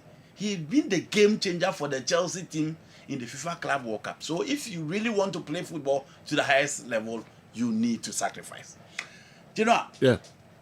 Cool. And then Lamine Yamal Day at the Ciudad de Esportivo one Gampa in Barcelona. As same thing in say Barcelona force say Abrantia your friend Lamine Yamal. When you're 18 years, it will be renewing the contract, no more the number 10 JC, no Ediama Abrantian. Said you number 10 JC Momana say ya. Said you every team in number omuni huagro. Na soba FC Barcelona bobo kunima. Number 10 the spiritual number. It is the iconic number. A number for players who call the shot within the setup. And almost 10 days cinema. It is a utie dinner, open your few ones. Omo buy no munya special. But so far the likes of Laszlo Kubala, a Hungarian, how been naturalized him as Spain. Offer the Brazilian Evaristo. Offer Diego Armando Maradona. Sergio Franco. No so be share the 10 JC. You talk about the Romario de Faria Souza, Luis Nazario de Lima, Rivaldo, Ronaldinho, and then you are talking about Lionel Messi. There were few guys almost for 10 days no man to me and find your Juma said the name is here at the year. Until for bit to say one Romario call me. Almost 10 days in my within a short stint. What would him Louis Van Gaal be and the Chihuahua South America players? Yeah. Until the Nekoto wins instead of the number 10 role because he was duped the next Diego Armando Maradona in Argentine football. And a branch in Entimiamo. Jerry Lettman on one the coffee and buy a branch in Entimiamo. Giovanni had the issues at number 10 in Barcelona. Now, Giovanni or see a schools and Louis Van Gaal, the more one say. Omo Inchini, they call him the Hitler of South American football. Uchiri Omo, idiom the friend Louis Van Gaal. And he said, Joe, all these players, Julio Salinas, all these players about the team number 10 days. Clearly, if you go into the history, that's how show Omo 10 days in general, and 10 days on a jersey for South American forum. Omo na sha Omo team make amends. Omo na sha Omo team conjoy Badik. And Tien can question. The Ronaldinho's 3-0 at the Santiago Bernabeu is still fresh in the memory of every Barcelona fan. Lionel Messi adwuma oba ye with FC Barcelona no. It's still fresh in the memory of every Barcelona fan. Pastor Joe, after Messi, it was Ansu Fati. He was doomed to be the next big thing in Barcelona. Unfortunately, he failed. Injuries, any other decisions, and to me, I'm more branching. And my 10 days in a Kotohosa. And then it is the turn of Lamine Yamal. Was starting here. Now, on the field of play there, he comes in with a different style, different quality, and a game-changing moment. And on the back to the table. A dribbler that combines a lot of technique on the field of play. He read the game so well and decide very quick. And only idea Abranti fell Lamine Yamal Edeba. A player or my fan sorry for Mama Kojanso. No more enjoy watching such quality. What happened in San Siro? A typical testimony of what I'm saying. Pastor Joe, and there 10 years, or none Barcelona saw the man no as I extended the contract. Yeah. Europeans no do now I befer 10 and to me. The Jesse belong to the South Americans. But he's tipped as the next big thing at the Spotify company. I'll be changing everything in Barcelona. The Oyane last season, so all the no cardia, he really deserved the number 10 shirt. But obetimi at Twasosa, obetimi the pressure, obetimi the load of expectation, the load of demand that Barcelona here. Being an European, obetimi a carry load no because the European otimi carry load no with the number 10 jersey was Laszlo Kubala, a Hungarian, and otimi ye Jumani ye. And so fat ya fairly, the late man and a fairly. Angel Cueva and Timia live up to 8 billion. Can Ansu Fati take on over the mantle? Now what Timia change everything in Barcelona. I'm a Barca fans I enjoy now. If you never and a Genoa and a be but I don't pay and on the car the baby drew ye a sportiful 1 gun power more. Some betting I be ama be at me a good player. Let's hope. Say Genoa bet me at the 10 days na ye bibi na ya kind in the history of FC Barcelona. This Lamine Yamal issue is all about some people who use every means to be famous on the back of famous stars or footballers. Lamine Yamal didn't coerce or force the short people or dwarfism to entertain at his party. They were entertainers who were hired to play at his party and were duly paid. Since Yamal was tipped for the Ballon d'Or, some people are desperate to destroy the boy's character. Last month, they tried to make him look like a womanizer who goes after older women. These are some of the reasons rich or famous sportsmen go into depression or mental health despite being rich and normal people don't understand.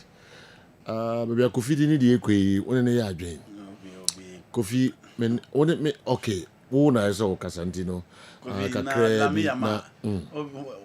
Mami abrewe ya no di nachi. Obi na de no di nachi. Obi na de go nachi. Ono a. Okoye party a o say. Mo bi amfa camera ma.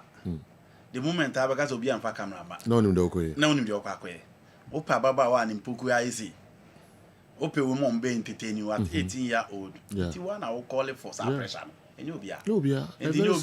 Obi na say na me ya ma. Very simple. Say kukuru kuna ejaya. Say ka kan be ja. Nti na so bia ginani di nti na wonko gibia na committees ni probes ahodo abem to the extent says Spanish government kra no so hwehwe interest was nti Barcelona kra no nya happy with what Lamine has done. Nti let's not blame anybody.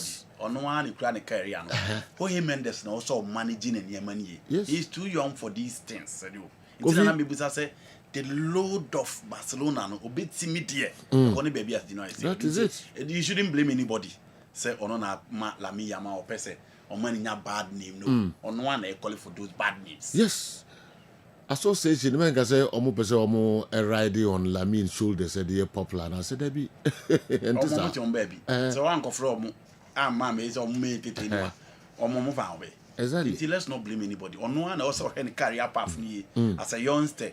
An emerging force gradually taking over the airwaves now. A crime bear now be fast was any man do what in room. Ballon d'Or, Barcelona number 10 JC. Spain, poster boy, 10 JC in the crump person man was Spain. Now Sanya Manning Road team now be concentrated on the photo play. The moment I'll be cast a part win here, will be ours, win here, camera was here, Genoa, already 1 man. the one my wife if them for no I said you am never so rank grow for no yeah it is a joke the moment I will be cast a mo bia and fa camera ma ho no one my man fire suspicious so kwa koye bibia hu a pese di ba bi hu one ma media headlines or mo fanko so let's not blame anybody one one the cry na podu anim na so obey no ho ani ya the earlier he did that the better Kofi 9% la me na succeed pa because entertaining yes ye ni gine ho pa enti obi anu a open say ono a na nhwe ne na brabo ne bibia yi that's all ka onko ya de na feel say ye na ye ha na bia Ghana for na e kasa ho na anka Spain aban enye interested e the course no mu ana Barcelona enye interested e the course no mu enti wo go beyond bounds be there e be kasa ho definitely all right me ko fa commercials kakra bi aba me ko the what scientific herbal clinic aba na e de kakra enso atoa so amamo ni what the World Scientific Hospital. A team of medical scientists. I have created boom near the infinite maso. A juma or ya swear has it. Ya swear had it. Yes, I'll buy a sabi near time a good amount. Said it coconon. Name boom, ya do two effidiuso. The mephidio mushimu. The medium at the potier, the Yadian Breo. Nesamium in ya. Yarene do any pepiano so. The Venezuela Mawato Yariasi. What the editing said.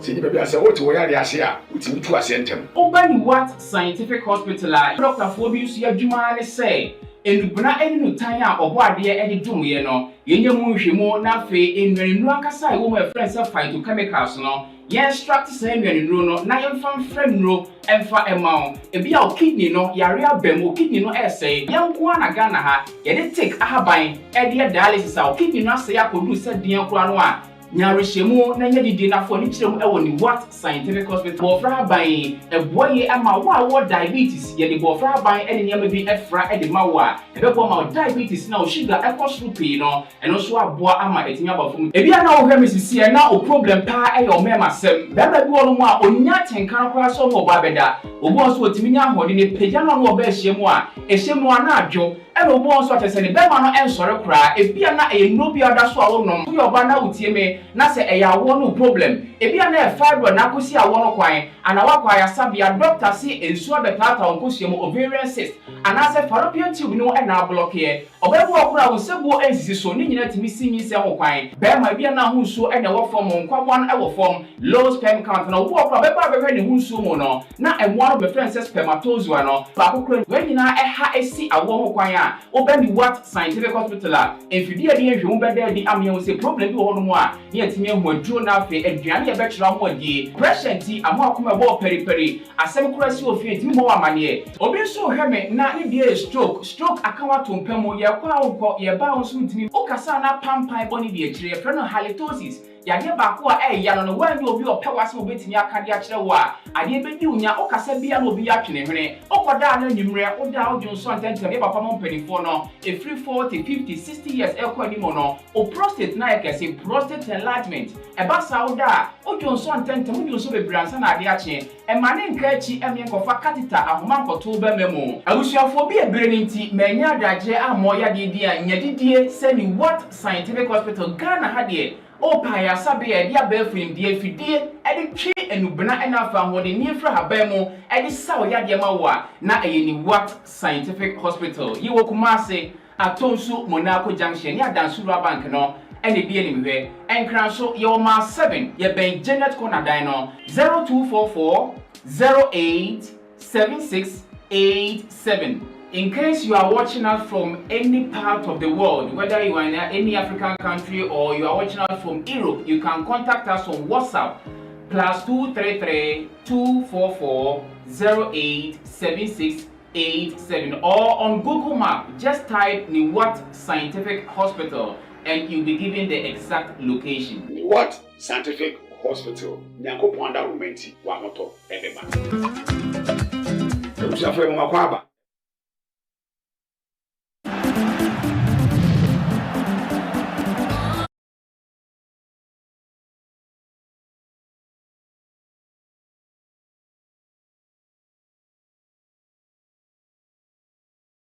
Awa Mohammed, You remember transfer stories? No, so minimba one or two a year percent kakrebi. Yeah. The F1. Senya nru honso okay.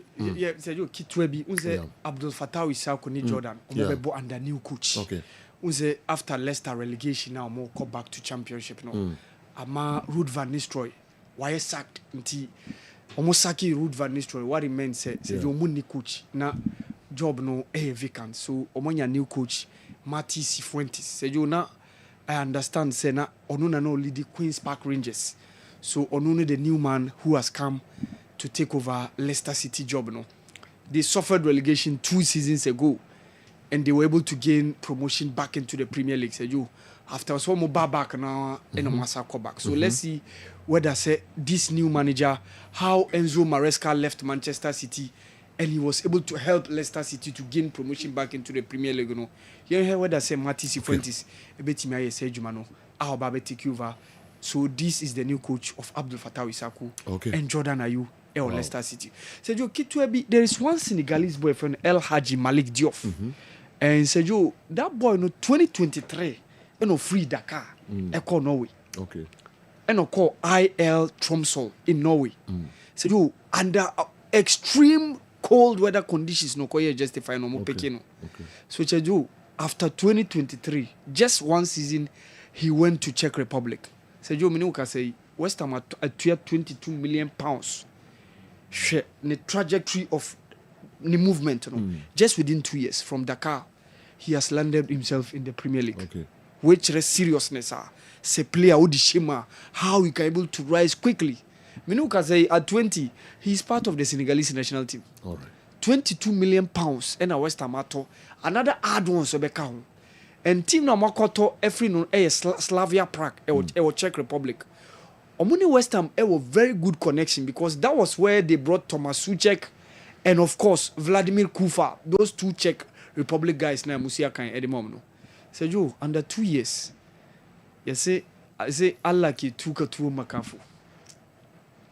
Allah ki tuka tu makafu. Allah ni tu mafu anase. Ki tuka tu makafu. Yeka tu zafi. Chese makafu chese dieneni afra. Okay. Don't go on the kind of two man. Yes. Oh, okay. Wow. Yes, Sergio. Me jidi say boy na nka say catch no say some years ago say betimi asi wona braba ma.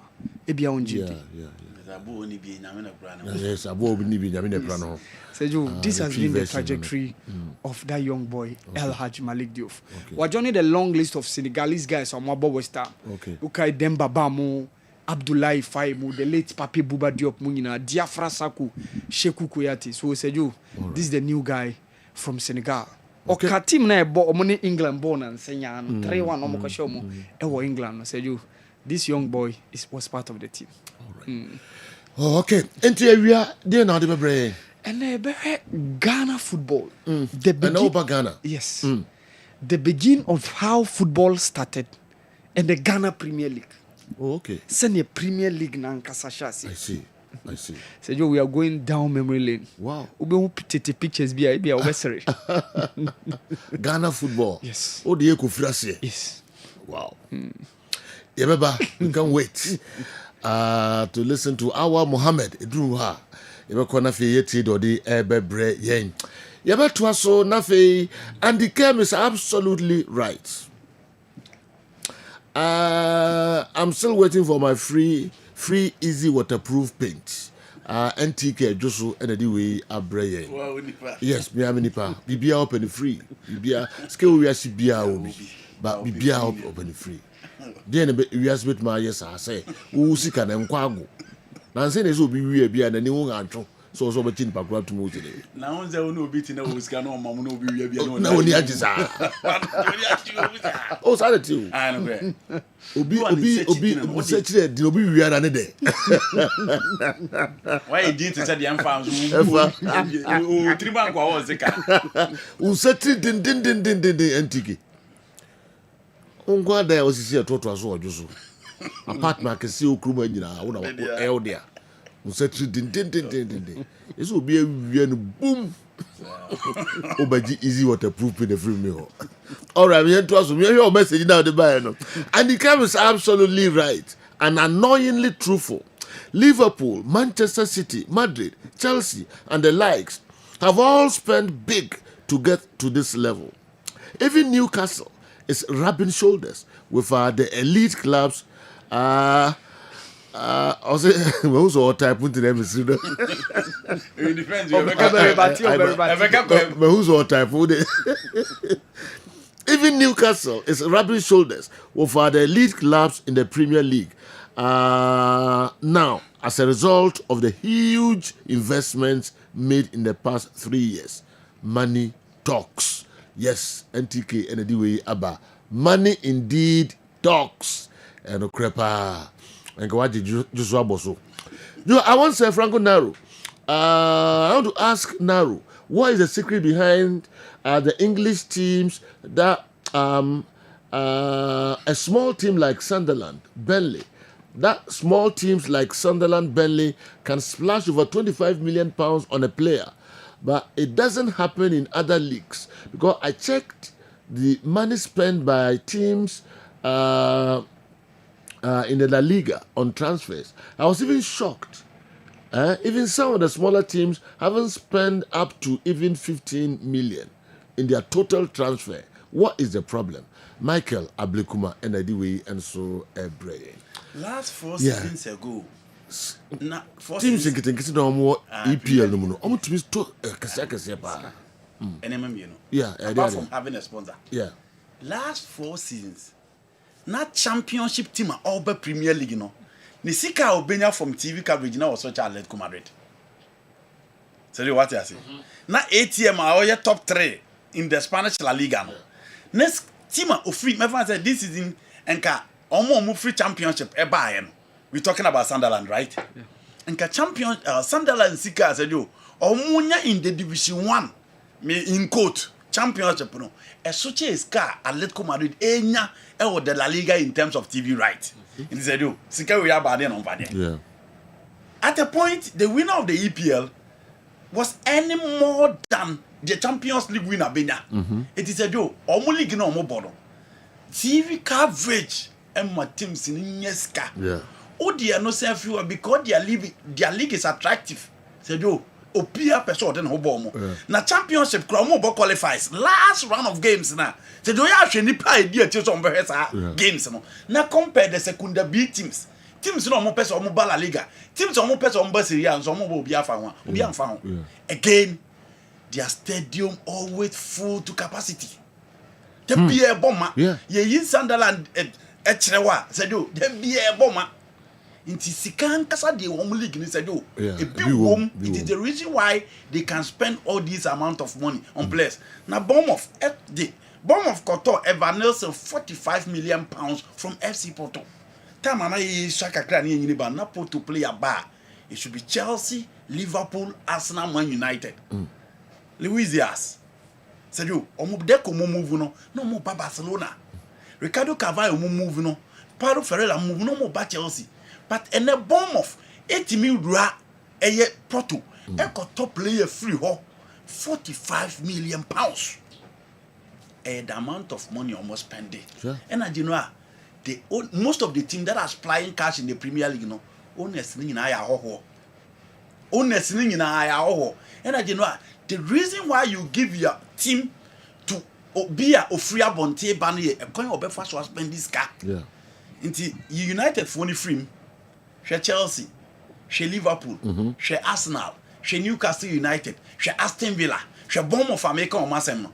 All the owners are foreigners. All right. Into said league no more border there. Sika wom intina omutimi wura baby atimi a top player 25 million 30 million pounds no more they are buying the market. Okay. Ma adinisa ye hu kakra no say championship is the 6th most valuable league in the world. Say your championship England no more championship and Premier League. And no the 6th most valuable league in the world. Yeah. Na Andy Card Division 1 game. Say your friend the expensive game in the world. Sunderland share Sheffield United and said you over 220 million pounds. Wow. And even check send your television sponsorship no free from Asia, Sergio from Africa, from the southern part of America, and Sergio Sasha the strategic pre-seasons or more, just to make sure some more clubs be popular Asia. O betting continent obviously mo Korea. O betting continent bia na year be Man United about South Africa. Na year be omo so kai Charles Tilitano even 2000 our share say the America Cup no by say yemfa English teams no enko USA for tour and say you nyina make sure say the teams no be closer to those clubs no and also be resonate with the interest in the English Premier League and the TV rights sponsorship no say you who send your music channel no the 50-25-25 rule now say you no more clubs ni yeska and sahe the excitement of Premier League say you say Getafe any ebia Real Valladolid eboa say you interest in shede ni wo okay by bedroom ebia bia say bia Leicester any ebia Wolves eboa say you check the interest and the level of play and say you English Premier League no much more exciting and also how close they have made the league to become Mama League now closer to the rest of the world. That's the reason why I say you can okay. Midimochia, one here and the local source, Arsenal is doing what I call impulse buying. You have Saka and Nwaneri. Why do you again spend over 50 million on Madueke? What is wrong with Arsenal? Okay, the way Andy is praising Chelsea, can he boldly say this Chelsea team win the EPL? Then they are not, please, they are not there yet. Michael, still in control. Oh, now Michael, Chelsea. But you know what I may say? Chelsea, in as much as winning the Club World Cup, they need to make one or two signings if they really want to win the Premier League. Michael, Makan wants it. Anything I'm going to say, the Liverpool team is scary. Yeah, I'm on for Liverpool team. Yeah. The team is scary. Yeah. You know, Saturday I have time to discard Liverpool, Arsenal. Yeah. You know how they hit team way. Or the team with so many players no more penna. This is the Liverpool team. Alisson, Jeremy Frimpong, Milos Kakes, Van Dijk, Konate, Gravenberch, Florian Weiss, McAllister, Rodrigo, Isaac, and Mo Salah. And this team should be winning the next Champions League. Ain't our way? Dominic Szoboszlai mine. Yeah. With this, Joe Gomez and Muwachiri, and the Robertson were bench, Katie Jones were bench, Javier Elliott were bench, Darwin Nunes were bench. And you know, say Arsenal the other property the Arsenal Cody Gakpo man. And Arsenal so the anybody baby here. And said you Chelsea the no. Mean can say a complete. I'm not saying they are going to win the Premier League. Me say you me a third baller. I'll go for a centre back. Me kwa for Christian Romero. And now say Alessandro Ribeiro of Lille.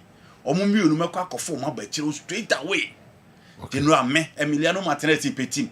Now me the Robert Sanchez at me put me me kwa kofa Robert Sanchez aba no aba be dem na chire na sorry me kwa kofa Emiliano Martinez aba na chire ho atwia nti I'm praising Chelsea for the performance more exhibit in the Club World Cup and within a short how an you see vilify Todd Bowley and Maresca all of a sudden omudi ani giaba the blue side of London any African I can was him nobody is saying that Chelsea is the next team to win the Premier League. Okay, yen twaso na fe yen transfers kakra bi nka honka kra na dumie no awakasima edu enso midfield action your time no na kwa na eko. The what you said about NTK is very true. He's so stingy. Me mo diana.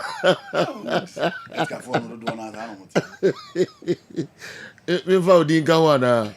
Oh, okay. Yes, I want to tell you. Yes, that means more dino. NTK, obi edim no. Pepe. NTK, intim chumasi kweku. CEO, NTK Group of Companies. Na NTK Ventures, okay? NTK Logistics and luxury apartments. Nini na onwa. Pepe. Okay. Some kind of this year, man coming. Ano ababeka. On the Entrepreneur of the Year 2025. Wow. Yeah, Disabled Entrepreneur of the Year 2025. Yes. CHIL our prestigious awards be on here. Wow. Yeah. Send whole time in easy waterproof paint free. Okay. So me who say typing what's stop. Fabra. Fabra ni entwaso. Okay. Yeah, transfers are crazy. You know, transfers no do na, and I'm discussing the triangular transfer of Liverpool.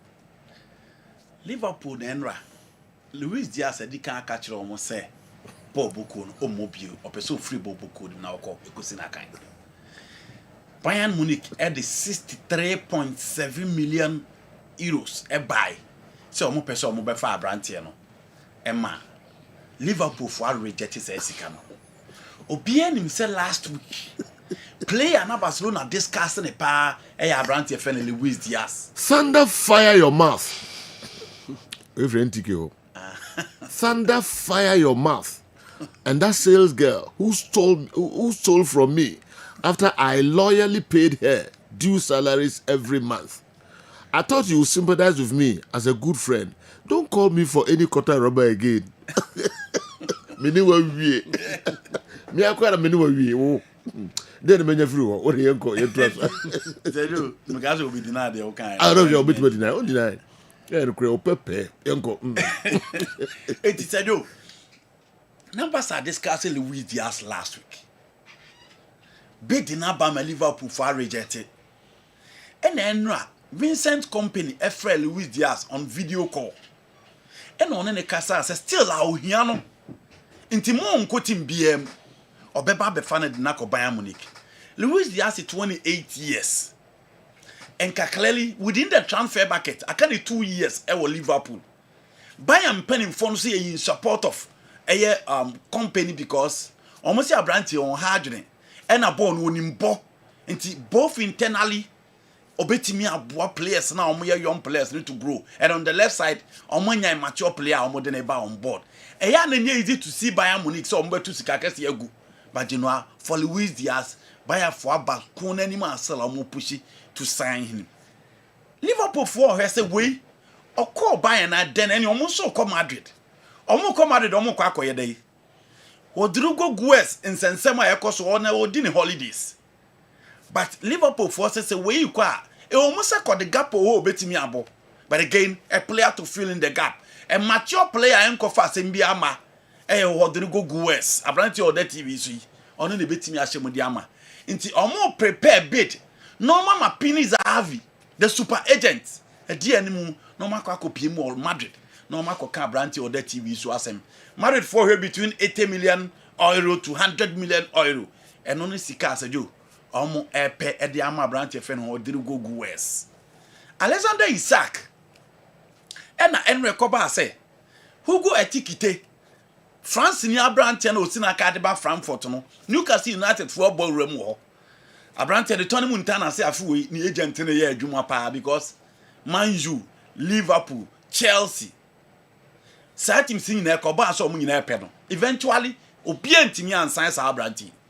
Newcastle United for akwa knocking the door no and omo hwe so omo nsa beka ne no and na Liverpool nso obawura say omo say Alexander Isak o so nyina no ono ne team a pay Liverpool any team bia ti Newcastle United the adwuma de na ba be pim ho ni team o pay team akan Liverpool nti sa de omo break bank 120 million pounds omo de call Newcastle United no makofa branch o the TV so sadio no mo de na ba so omra no mesia kan emfa emma omo nti that is it for Liverpool deals omo person omo ye or the transfer market no said you eno na me dey atodwa Manchester United Ganacho obi anim say United for person omo gya kwan clearly emrantie ne omo ade so omo beko nti still there be omo di team nachi na United for the aba say they want those guys out Rashford any abrantie efeni Ganacho enti ne bo na ekoba say 70 million pounds no say the omate bo ne so e di aba fem into a we ready so person obefa Alejandro Garnacho biado brana befa no Emiliano Martinez in sense na san popo abio after the injury na e bad ma goalkeeper your friend Andrew Onana no say Manchester United guso na Abrante na twetwe nkomo say Onana before beba no omo nkofa eye Emiliano Martinez na Abrante na ba no no so aba bi si na kan e di ama tima your friend Manchester United enso wo ho ewi anano pe na Colorado lo sport e di ba say Abrante your friend Ademola Lookman you know ofa Colorado lo sport ko wa krata no Italy a Omo di Ademola Lookman atu animu. Ena omo se Inter bla na approach Atlanta. Se omo hia branche no omo team nim initially. Na enka Erasmus Hoyland. Eno free mu Esposito buy no obepo adwuma the club World Cup. Into omo yeso omo nkofo bia. But you know eno na that TV see from Correo dello Sport. Italy ko wakrata no. Se omo hia Inter hwe Lookman name so omo de ne beba. Na 50 million euros. Eno ni sika Atlanta for the ama team aye frɛ no Inter for ama so ate se jo se o person de abranti ekodia then 50 million euros na de befa Ademola Lookman enso and se jo abranti koka Inter ni mu ho de a be ye she brutal Marc-André ter Stegen for trading here more Barca for na frɛ na ka kire ne se onye number 1 goalkeeper what you say o ma ka kire ne se at least in cap on pit team no munya na ba nko Galatasaray by or say there be. You guarantee Manchester City na nation come on say there be. You know, the guy is ready to stay in Barcelona. Frustrating our fans and call X. Echo yet Ter Stegen out na enough for him. Still also Otana Barcelona Bobo. You know, we need transfer to Kakra. All right. You better as well local stories no and ya de ebremo. And then also we interest you baby. Hey fan, quite make the local stories no brain. But here and also interest no, I don't know. Metina say na wa busa me say. Yeah. Ade all blast o money skebo baby ana. Na me say ade. No so ntia say so makofa obusa say ade no makofa Egyptian coach. Yeah. And video analyst. Yeah. And I'm say wa. You can raise concern about the monetary side of our football. But one area say you also tia say and say. You rotate your internal coaches not check. Yeah. Sometimes we need other coaches almost with different ideas, different culture, fresh ideas. E be buy a league ni na yen so ye one so copy bi. Ya copy style bi. Because all leagues me can say can you now. Okay. Yeah. Oh, ti ho kakra. Into we interest All Blacks. Blacks are afa a foreign coach. Egyptian coaches no. Any coaching kwa video analyst count. Yes. And All Blacks akofa omode aba enya sem ketu akra enti yeba ye de beka local stories no discussions no and so okay enti na and so no no bi busa say Ghana players say ntimi mfo mo nko Africa enko gibibi o Africa dia ye ma ewremfi kura say ye de omonko abako gi bibi e wo Champions League and Confederation Cup and I will call ye pa. Jina. On Jazzy. Yeah. Say, my friend say, Ebia, Kotoko, House of Food, baby, any go start medium. Yeah. You perceive a Confederation Cup. And I call JPB. You come make impact. Yeah. You see, the local players I will hang Kweko. Edding. Or say Edding. Because now your standard no, I will form. You know what they say? It is sanity. Okay. Say, Antissa. Nina, Rebecca, local discussion. The last Kotoko team omoko ball modern in Africa and ball mabaso say na Yakuba kan. Yeah. Seju, na Yakuba kan. There was another striker from Cote d'Ivoire. I think Danny Tigai. Yes. You know. Nansi ayeka Kotoko asemi say na Mokoela kan. Media na omoko meki Nansi ano. There was another Zimbabwean guy who was part of the team. Jean Vital was part of the team. Almost your foreigners are not part of the team. But Omukrano, a new keke no Omukoe, Oman could do baby. And said, Joe, ye Ghana in free. Let's look at teams that are making impact in Africa. Now, yen she say, Omudi Omukron from quantity making impact now. Let's talk about Mamelodi Sundowns. Lucas Ribeiro, on your South African. Yeah. Peter Shalulili, on your South African. That is him. Machel Alende. Onye South African ni or ye Chile ni inti maka Namibia ni bako maka Brazil ni bako maka Chile ni bako for Mamelodi Sundowns. Come to Ali said you Yemfa Pyramid WJ champions you know Fiston Kayala Mayele he is not an Egyptian or a foreigner inti the catcher and say if you really want to make meaningful impact in Africa I will see a go beyond the borders of Ghana to bring in quality materials. Into the Pakra some no can. He's not far from right. I see. Yekoba na ya expand a honso. Na fi the other local stories no aka ho de amamo. Mo hwe programming live e wo DSTV. Channel 364. Go TV channel 121. Ya tre ya shim, ya trim. Enti eho nyina no unsa ekan o hwe live e wo ho enti u digwa ha. Ho ba bi a oninam enya sem ketwa kra ni nyina no Kessben TV so na obenya no Kessben Sports bia ya tre ya tabamu akwakoduru no DSTV Go TV sanso na Kessben TV Plus ni nyina no nsa ekan Kessben 92.9 Accra ni potem ho nyina obia monitor programming live enye ehonko baby Ghana afanai bebia sanso na Ghana emore nyina no obia efa program ka ho na beton onyoma ewa ha na obenya ho emfa so yi papa 3P garlic mixture enna mikoto obi. Oh wow. Mama me namfufo ne ade nyina so obia so enum bi. Wow. Yeah, nyame ne de me dance ne se bia me de ton aduro no. Me ade a me nyane menka. Nyese bibi sa he. Sa adepa ne ton no. Yes, makoto bia me guso. Mitano mo.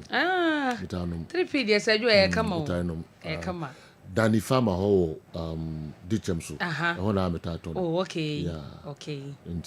Also say na bono for. Bono for. Yeah. Amanfo betu call the na chese. Na chese kra. O de case can't so. Okay. Enti medi dance here we dia. Ane. Me enti ma amaneba o de bre. Mami ke 3P garlic mixture. Medase. Yamatiefo nyina ache emwa ha enche na dumie no abo medofo busasa ompo no emute sei megide sa wageme se ofie se nyankropon adom oho ye papa enenso eye wukuada eda soronko a nyankropon twedi ampon wode adom ye se na wotwe kwa apro sei na betumi no mi enu asondwie mo na ohu samete Kessben TV Kessben FM na me ne wo kasa ye di afio because enye obia na enya ne saa ntia ne abusa wo se ompom etesen mepesa wo gime su ofie se nyankopon adom nti enya adom a enkasa mreme ne wo yaye funeral ke tata dan ho na nso nyame adom nti yetiase medofo anopa me ne wo nkasa enche eyesumedupe ena me ne wo edi nkomo afa 3P garlic mixture ho ene yenkomo a ye di no ye hwe stroke endwedwe ya de wonsa weda ni mu aye nwinu pa won hwe ye do be kosisi a stroke and ria de yare boni ase ye ba ne ye ka ho asem se ya mempese kire se obeji ho achinye kora esan se de stroke eye binum ewo fie de stroke eye binum ewo mabrabom no se ye ka kire wa owure be ho 3P garlic mixture na ennom ebeyi sa ha no nyina afiri ho amwanya ofa ho de ene ye hwe stroke gie number no na efre doctor na ebusan se stroke no mpo no ede na kofa de ba na bede no se de eye widie eye stroke e na ebo nkaye no mebbo bi so e de akyerew na ansa na yebedi nkomo no freyen na yenu ni nkomo yare be na wako a enko a enne amasa wo se yebetena TV so radio so ne ye ka aduro ho asam de akyerew a na kye se e kam ye se wunya kura nka be ye fidie no so afiri ho nso mesrew enyi mfiri ho tia so pam esanse wo ne pa bebre no a ene de ma ye number de ye adwuma ni efre Dr. Sisia ni ni nkomo enfo apomuden ho aduro no eye 3P garlic mixture 3P garlic mixture ye number no eye 0248 92 8824 0248 92 8824 na obubu sase na stroke kura no eye de stroke eye yade bi abroni beka se eye medical condition yade bi a ebeba beto eye mpofrim eye frede ebeba onka ye nkete da krope na akawato ho eti ahia se eba onka ye a na wakai se edropapa bi ewo ho no mo a ye frede se 3P garlic mixture na wa hyase anonom bi ebeyi stroke hunsunsanso ni nyina de afiri ho ama wanya ofa ahudi eye bra emoja ekọ adwene ni mu no biaye bi etumi esizi emoja no ejai hokọ enko ho biem esizi cut it off emoja ne mmabiem sa akoma ne pompi moja emoja ne ko nipadua ne baabi ya fa yentini mu se na ebe ya nkwammoa ne wo nipadua mu akuti anyarewa no won benya ahoden se emoja no ekɔ a glucose ewom se moja na ekɔ nipadua ne mu baabi a nutrient ewom oxygen enso ewom enne be ma nkwammoa na nya ahoden se na ebe ya abrebia won betumi ako atia anyarewa immune system na enya ahoden eti adwen ni mu no so saa na tie akoma ne pompi moja ebi kɔ wa adwene mo but ebedru baabi no yare ne niema bi ene dada setem niema bi a epese di stroke ebre ne padua ni nti no obon se saa moja no ekɔ adwen ni mu no na agyae enko biem na akate off enya preko pe na eba eyen kakran na de ekofa bani ye wo stroke ba ko a se ebeye wo a ye friend se ischemic stroke enu ye bra emoja na wo se twifa wuntene mu ne kwa adwen mu ne ma nkwamwa no o cells no enya ahoden na wotimi dwen a esiso me kasa ya adwen na mede ene wo kasa sa adwen ni ho no mu a obi nso bese sa adwen na nya adwuma ni padua ne bre se adwen na nya adwuma a mentimi no nkasa se de me ne wo kasa yi ema wo temas na me nso mete wase eti se moja no esizi na enko biemu a eno no ubonse ekokopem bibi wo entini ni mu na asasan aba begu akoma no ho enkoye adwuma e wo seye eye blockage bi ena bi a asi e wo ho ana se sradie bi na akohye baabi na se blockage ni beba emu besi untine emu besi emoja ni ntumi ntwi mfa so enko entu bonse obekom no na eye moja bi na ada ehye ntini mu baabi a emoja ne ntimi ntwi mfam nko eye srade bi na ada akohye baabi a emoja na koma ne pompe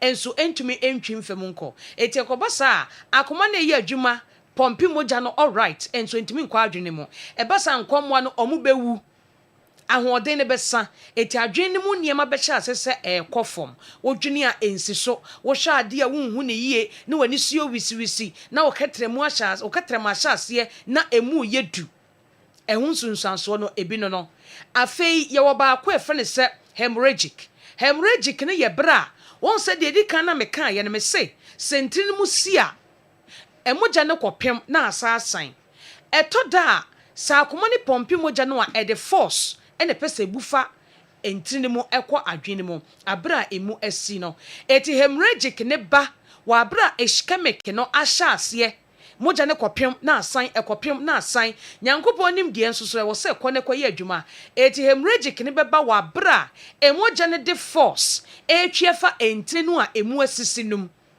etwiefa srade no a akwahya wone so etwiefa moja na abotoa no so eba sabon sentini no veins no na vessels no ayeyire den na apai na emoja no enwunu egu wa adwene mo obekọ no doctor beka cho say wanya hemorrhagic stroke medafo wo tena se ma saade we aba beto abra ebe mo waka dem o kasa nyina ebe sesa onti ase ebekọ akiri unu obi ka asam kra wonti ase wonante nyina ebesei untumi mpagya wonsa sade mama me nsa so yi untumi mpagya wonan untumi ndada ho sade me dada me ho kirewe enam stroke yi a aba beka wato wonti wadru ebeboa eye 3p garlic mixture 3p garlic mixture ye number no eye 0248 928824 0248 928824 ebede na wanya stroke pressure na kofa de ba pressure ya da bi e ka ho asemi ene kofa stroke ede ba afa diabetes nso abetena wo so a won pe 3p nom ye into diabetes na se no eno nso etimi di stroke eba pressure emoja ne pompe entumi nko e pompe entumi nko a na kire se nipadua no ewu na niema nyina ekofom ene pressure ena enam eti wanya pressure o diabetes ya hweyie se stroke emeka wonto form edure beboa wo eye 3p garlic mixture fra ye niemu aw ne enche okwan abefa so abanu maduro no a ebetu pressure ne diabetes na se na woni stroke eto nkwanta wapai number no eye 0248 928824 0248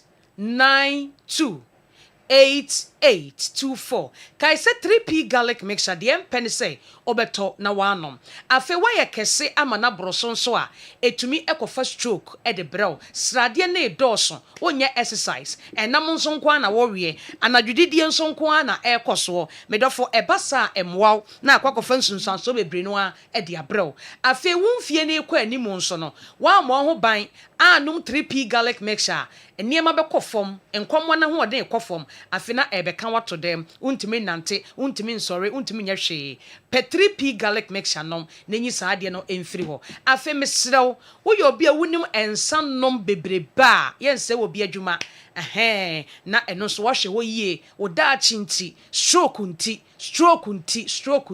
na wo hwe abon ho ban se wunya stroke a onante eden wo kasa eden wani so be ye wisiwisi woni padua ne ye dududu wo ye ho hwea enye yie wa de hwe etimi ekofom woni padua no eye mmre ewu pe 3P nom na enyi stroke emfiri wo so kumasi borura kolena keba Dani Heba, Kriske Heba, ubenya 3P garlic mixture. Hofu onko Abet Sam, takradi AA Mensa. Koforidia Gabson Pharmacy ewo ho. Mumuni Away Enterprise ewo wa yene cathedral ni dinhwe ni mo. Wo fa kwadwo Heba temale there be a electromat no ewo no a. UDS and so Charles Heba ewo ho. Enkranfo wo kwankran na wutie mi a. Ukodru ya Borua Pharmacy Shop and Herbal Center BMO, Little George, Ekus Pharmacy, Health Alert Clinic, Accra, Kanshin so, Kings Walk, Kofsam, and Angel Herbal. Baby a two bibidro. Ewo Ghana hebia ukwa wo se o pe 3P garlic mixture and that TV no so no freye kopebito twato phone no so na wo sha sesa o no mo a obo se krom ha aduro papa ewo ha wo se adwo se wo no mbie ane wagie di waso ahwe na ebeboa wo so so number no eye 0248 92 8824 0248 92 8824 Mr. 3P garlic mixture enye aduro ye mambisa o ye nkase ye numbi ye nim de aduro ne ye maye pebi nom da bia be ye young na ebeboa wo so na wo so abeto no ebeboa wo amane ma akoyi da sene nyame boa ye no okay 3P garlic mixture fabika wano na wankasa ubedi ho adanse nyoma eye ewo widie mu no enye easy cra 3P babike ebeda sipa we bi obi ano ka ho na kopebi eto. All right. Yeah, to also the amamo edrumra ese kwa miki any local stories no and so ebreye na nchechemu ene mabamu no and so eba ede ema yen said if Rodrigo leaves Madrid now, can he be called a legend? Man degree kete krachi ena ediwe and so ebreye me call ehifa adansi meduma Bra Kofi ewo adansi meduma. Good morning, sir. Honestly, I have now gotten to know the importance of a good manager. I think very few people could bear in mind that Chelsea could even draw with PSG, okay, and take the game into penalties. But this manager was able to map up an excellent strategy, not only to win, but to demolish the PSG informed team. Well done, sir. Please, my headline for this victory is Parma Team PSG. Parma Team PSG. Wow. The Ode Abba Enom. If you say no, and I de Bremo. You say more questions. I hold send questions na area adwinkyere bi a yachre ewo afisem bi ho a opesa wo so do de ba fabra na fi yenkenkan ma obia enso ente mo videos no so ye be fa no 0244 263 902 enye late kura betum de ba na afi eno so ye de honsem abremo Kessben TV we a midfield action DSTV 263 Go TV, DSTV 364, Go TV 121. Nkramebi, Andy. Na krama Kessben ko ha omo adwen sa krama no any PSG uhwemfoni na video ya etwagu ya menim so wahu dia na PSG Kraman or hang Kraman who do nyina. Till say Kraman a friend Chelsea buy na okodi PSG. Mo here Kessben TV no. Any other me no come from opa. Enya sem kitu akra. Minim Kraman wan na friend san Kraman bi da. Owran Kraman bia mu a pepa na da ho. Pepa na da ho. Oba na Kraman bia dwane sa Kraman no. And a Kraman Chelsea by Boko and a humble Boko. We are on the cup of you. Yeah, we are now. Papa, no, if you just did the answer. Oh, okay. Kupama. Yeah, we are now. How do Kupama? Kramiki. So, Kramana. No, ha, and Kramia Hodono. Yeah. I friend Bobia. Bobia, Obano Biedjane. Obano Biedjane. Till say. Kraman Chelsea buy and or command that from Boko and also the minimum. Be about to be a na Chelsea P.O. That PSG, come on. And on board the minimum. Oh, yeah, Yes. Look my intuition.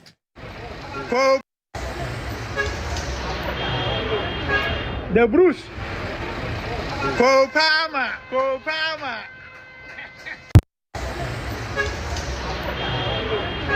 The Bruce. Kopama. Yes. You better tell us have V9. So do we? Then I'm for some person mo begino. V9. Boom. Muji na ko bi say in the next 1 week. And I say 1 week. How I rise why you was here. Now do it, you know. Okay, e ja Kotobo nso aba, even na kwa aba. Say the massa na. Ana Kotobo, na dey say. Okay, you say game na say no. Who so am platform? No more. Me monitor, me hwe kekere ba. You go ni nyama e kra no. Oni narrow against ye bot PSG pa na ye say chances be also no abetra to Kotobo. Ombobia say. Kofi Champo no. Okay, I'm disappointed. Yeah, the mom here disappointed. So disappointed. All my boy, I did on the Arsenal. I did on the team ninety. Never defense. No be bo na say ya be background bonama mo ompe. Okay. 4 years. You didn't tell me cry. That's the 1 month to cry my. And I see a move never ye. I'm not way fluid Saturday out here. Mate. Fluid Saturday. I'm the official letter there, bro. Yeah, we. What is your problem? Any problem? So say Kotobo. Boy, everybody knows Kotobo. In the end, you poor match. You need to hold this young boy. Omubia says him. Well, someone says some of them. Now you are more PP. Yonko. What general? Mamma says him free. Jumedie sonko a ekoso wo Morocco wo WAFCON no jumedie no mo say ya dru quarter finals teams so ma qualify for quarter finals no already in parents are abetodwa but the 11 players are ombo homodin enso wo group stage na ba betodwa Ghana Black Queens ye player ba kukuranim enso yetimi qualify kuyenim ye free Black Queens ne nkopie mo CHAN tournament Ghana yentimi an qualify for the CHAN tournament no ebi yan qualify for CHAN tournament no tournament ne bekoso Kenya Rwanda Tanzania and a tournament no ebekoso CHAN tournament from 2nd of August to 30th of August but Ghanaian Kobinum, your officials and your opportunity. Amakoko PMU be ebo referee Daniel Lai and Roland ni Adidodu.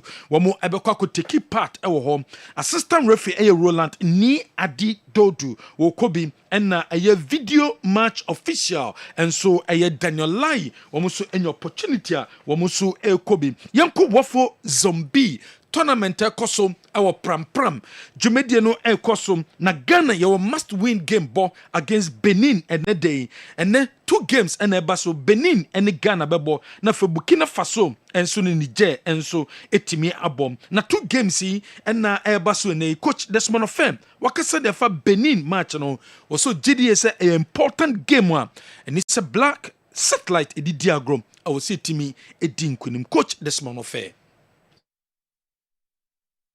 I think we have to be focused. We have to make a very important game for us. We have to win because we want to qualify. So despite the results, despite the heavy results or the loss they had against Nigeria, I think they did really well. It's a good team, so we have to be sharp, we have to be hungry. We shouldn't give anything away.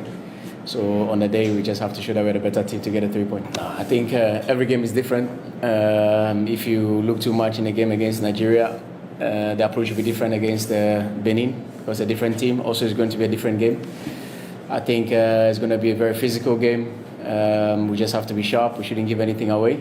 And especially if you are going back to the last game, I think we should be very focused at the final minutes of the game so that we don't concede or give anything away.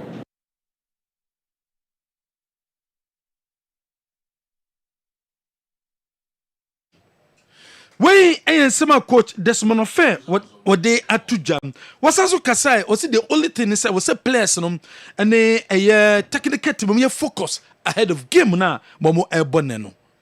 Focus, we have to match the aggression. We have to show more hunger on the day. The boys are really hungry. We train really well today. Energy is really good.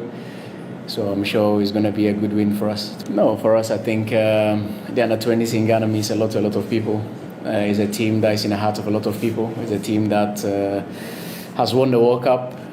So it's a huge inheritance to be the head coach of this amazing historical national team. So the pressure is normal. It's normal. We just have to take it in our stride, use that as motivation, and to work really hard and make sure that we make every Ghanaian proud. So for us, we take it as a motivation and to work even harder than ever before.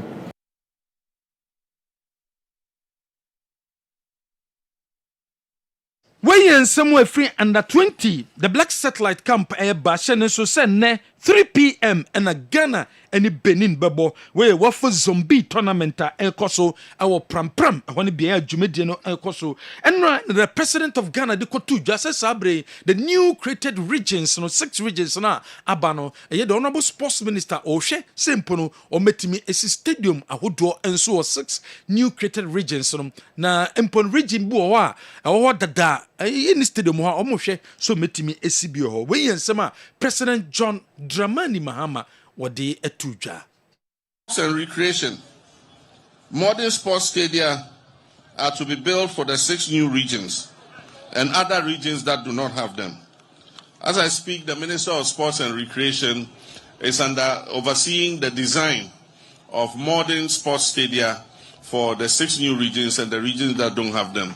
And so Western North is going to receive a modern sports stadium.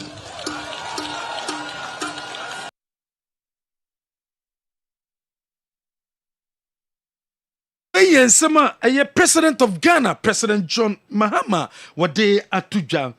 Yanko Kumasi Asante Koroko say Mubeke de Betu just Kumasi Asante Koroko. Wamene Kaizer Chiefs, Toyota Cup ebo. Na akwanya Kaizer Chiefs for one person who promoted Toyota Cup no. Wamo officials ababe piemu Ghana. Ene wamo ebai. Eko KN University basic school mu ho. Ene teachers ene make students awudo no ekodi nkomo no na hwe no anope ya ewo Kessben television so abra komasa sante kodoko fo mpanyifo ene Kaizer Chiefs fo mpanyifo enso kopie mu ewo KN University omo basic school mu ho na omino mu kodi nkomo enso ewo hom na odwumedi na se no Kaizer Chiefs for explain reason tia omo aba Ghana and a reason tia omo abaka University school mo yinti nsemo a bomo dituja.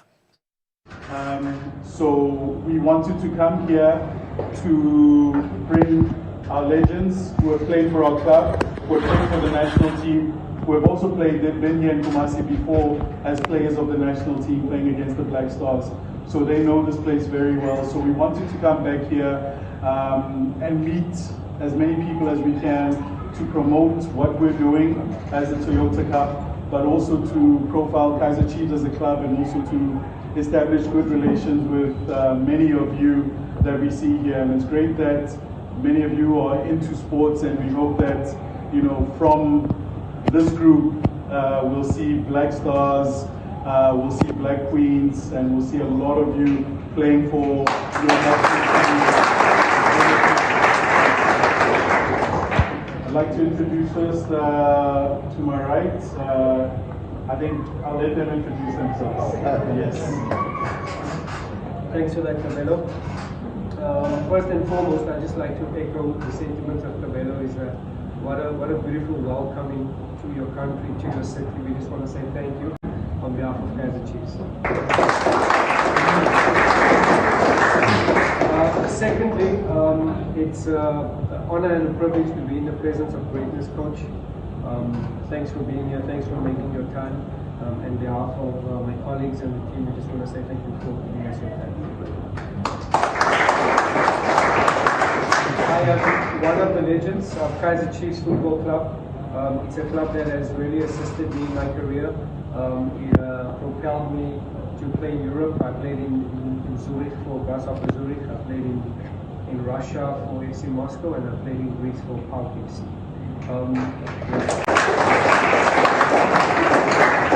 I also played for Bafana Bafana, and this is not a happy place for me because we lost the Black Stars here in Kumasi. I have many Ghanaian friends. Just last night, Kingston Larie visited us at the hotel. I've worked with Samoa Gyan on Supersport as we covered the Nations Cup. I've also played with Bafo Gyan, his older brother, the striker. So this is the beauty of sport, and I'm speaking to the Black Queens and the Black Stars.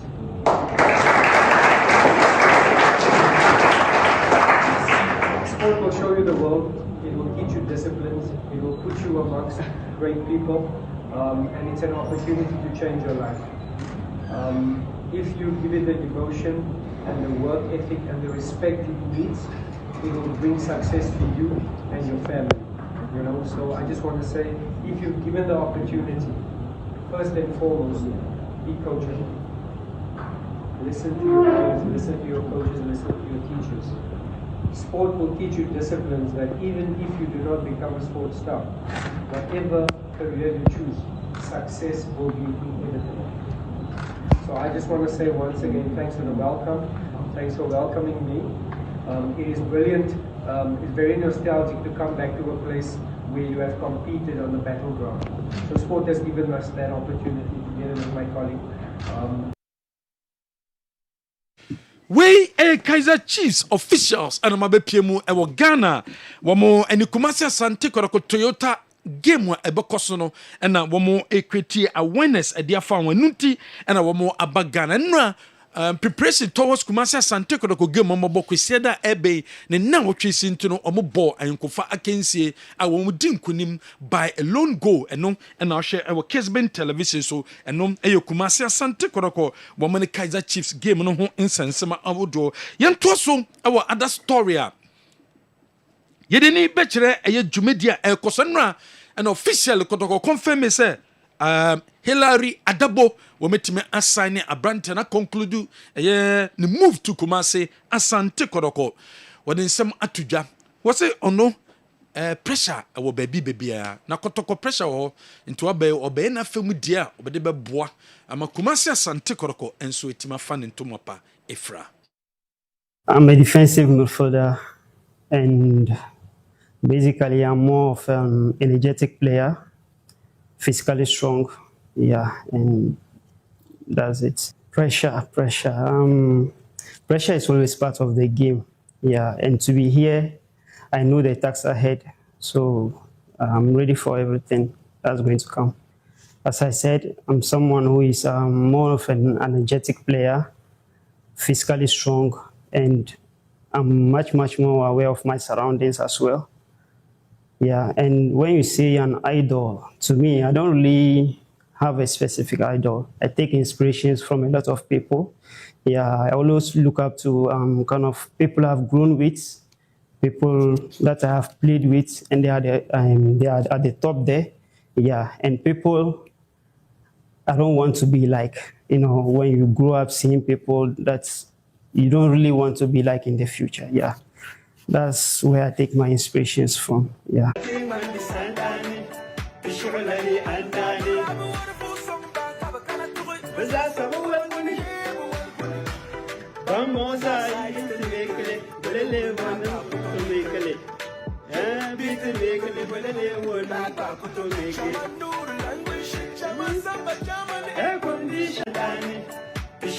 andani.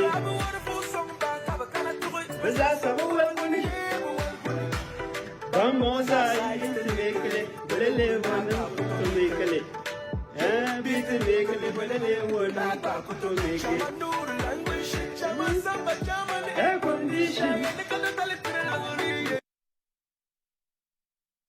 general we Hillary adabo wobesina kind ma Kumasi Asante Kodoko na eno she twin say edema Kumasi Asante Kodoko e she nim say maximum on metima register about 30 players and on person register mo for the season. Yen to so Galka ede womani ache GH1 for aso ye. Se said ye woman de babe to just Kumasi Babayara Sports Stadium and on be Galka top 4 no ewo ho.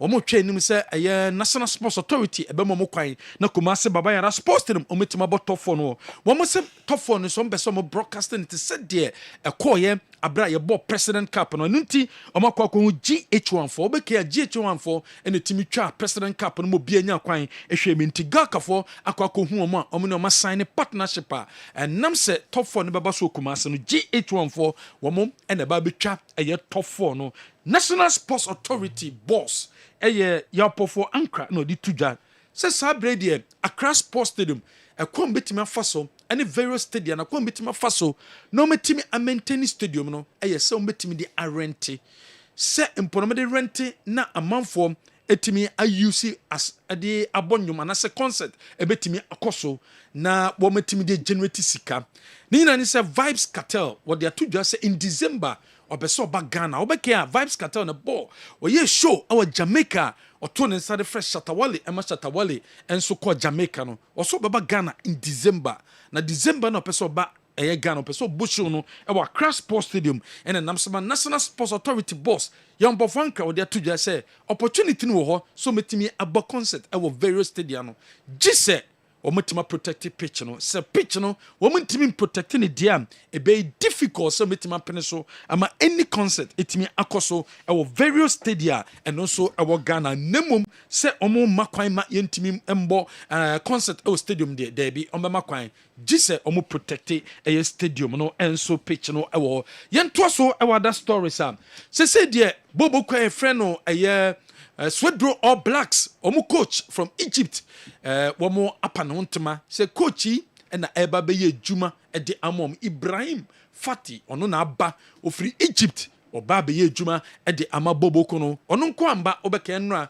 di tuja send video analyst, ono so kaumbi and omaba, nte se die Swedro All Blacks, wama appointed Egyptian coach amodene kwako piemu ewo Swedro sedebia Swedro hono so wamo ebetimesi akan enso ewo ho ye to so wada stories parliamentary service Parliament House of Ghana and over the Kata Ababontin. Womu chemu a Parliament ebe launche a Democracy Cup game no wombe pound man. Obekia first edition no womu invite Kotoko and the house and the boy our Crash Sports Stadium. Emma Kumasi Asante Kotoko and the Timmy J Democracy Cup no. Womu se ni share parliamentary say womu so sports or some Timmy promote sports and unti afi biano many GF din komo GF mo kwan say afi biano o meti but Democracy Cup no and so our football calendar no and uti afi womo ebe pawntema launch no so 24th of July 3 p.m. Our Parliament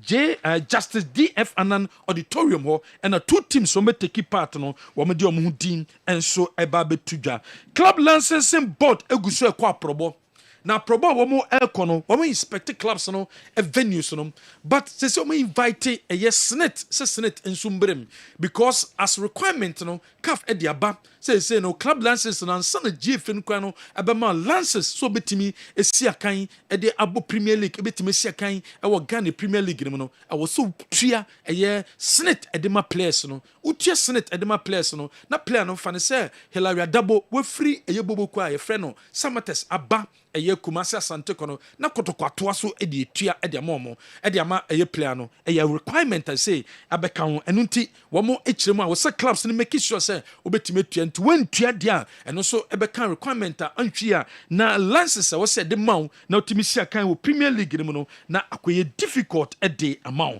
Bechem United womo aso ye ne ekọ Bechem United o mestatu mo pre-season no ewo boase ɛkyena ɛna ɔmo start pre-season ɛwɔ Boase Ofori Stadium ɛna bechem ɛkɔ kampe no matimi a prepare sɛ deɛ Bobeki Abranto kosi na kan Manchester City ɔbaayɛ ɛyɛ fɛ no ɛyɛ Aminu Mohammed ɔkɔ City wɔba back to Ghana sɛ Brekum bechem United for wɔn assign Abrante mana bisi akan ɛde amomo wɔn make changes wɔn technical structure no enso mu sɛ Kwaku Danso ano coach de mom no wɔn amana Kwaku technical director ɛde amabobo ko no ana makofa former coach ɛde ma Liberty Professionals ɛyɛ Isa Boche so no ɛna me coach club no set ɔsɛwaya no assistant coach ɛde ma Kwaku Danso ɛsɛ wɔn ɛkɔ head youth teams no enyina ɛna coach Bright ɛbɛ assistant coach enso ɛde amabobo ko no wei ɛyɛ nhyehyɛ sɛ Bechem United for wɔn atimi ayɛ ɛde ato yɛkɔ ɛyɛ Kumasi Asante Kodokwaso yɛ biomu a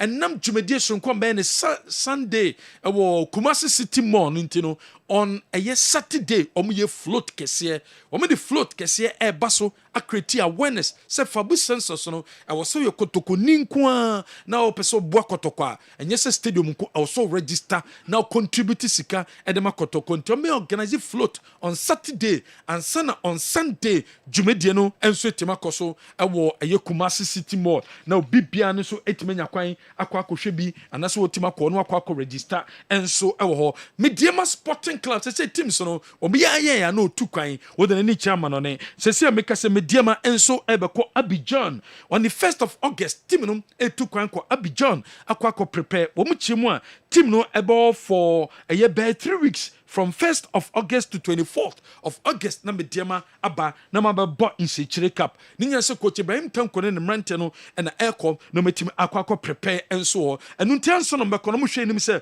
wo mo players a mpɛ sɛ wo mo sign ne wo nyina no wo metimi assign sa players ne nyina ansana trip no ɛno so etimi aba so de amomo Gold Stars enso akɔpiem wɔ Nkran wo mo kɔ prepare for CAF Champions League and Ghana Premier League so metimi defend wo mo so 4 weeks and wo mo kɔ ɛwɔ wɔn free Nkranpɛ na wɔn so aba wɔn ɛba bɛ prepare for wɔn Africa first game and also ɛbɛba so wei ɛyɛ Ghana Premier League no clubs no wɔn preparation towards league na ɛnkyɛ bia no ɛba bɛhyɛ aseɛ ɛnura ɛna Jeremy Doku okopie mu ɛwɔ the Menchia Palace ɛkɔhyia otumfoɔ ɛma ne blessing ɔbɛka Jeremy Doku wabepie mu ɛwɔ Ghana na ɔwɔ Nkran na nra ɔbai ebepie mu ɛwɔ Kumasi am otumfo say to the second Asantene ɛde ne blessing ɛde ama no ahyɛ ne Nkran sɛ ne baller ɔbɔ no ɔnto aso sa no nso yɛ presentation ɛde ma otumfo presente ɛyɛ Jesse ɛde ɛma otumfo sɛ ɔno nso ɛngye simple no wɔboa ma Santeman so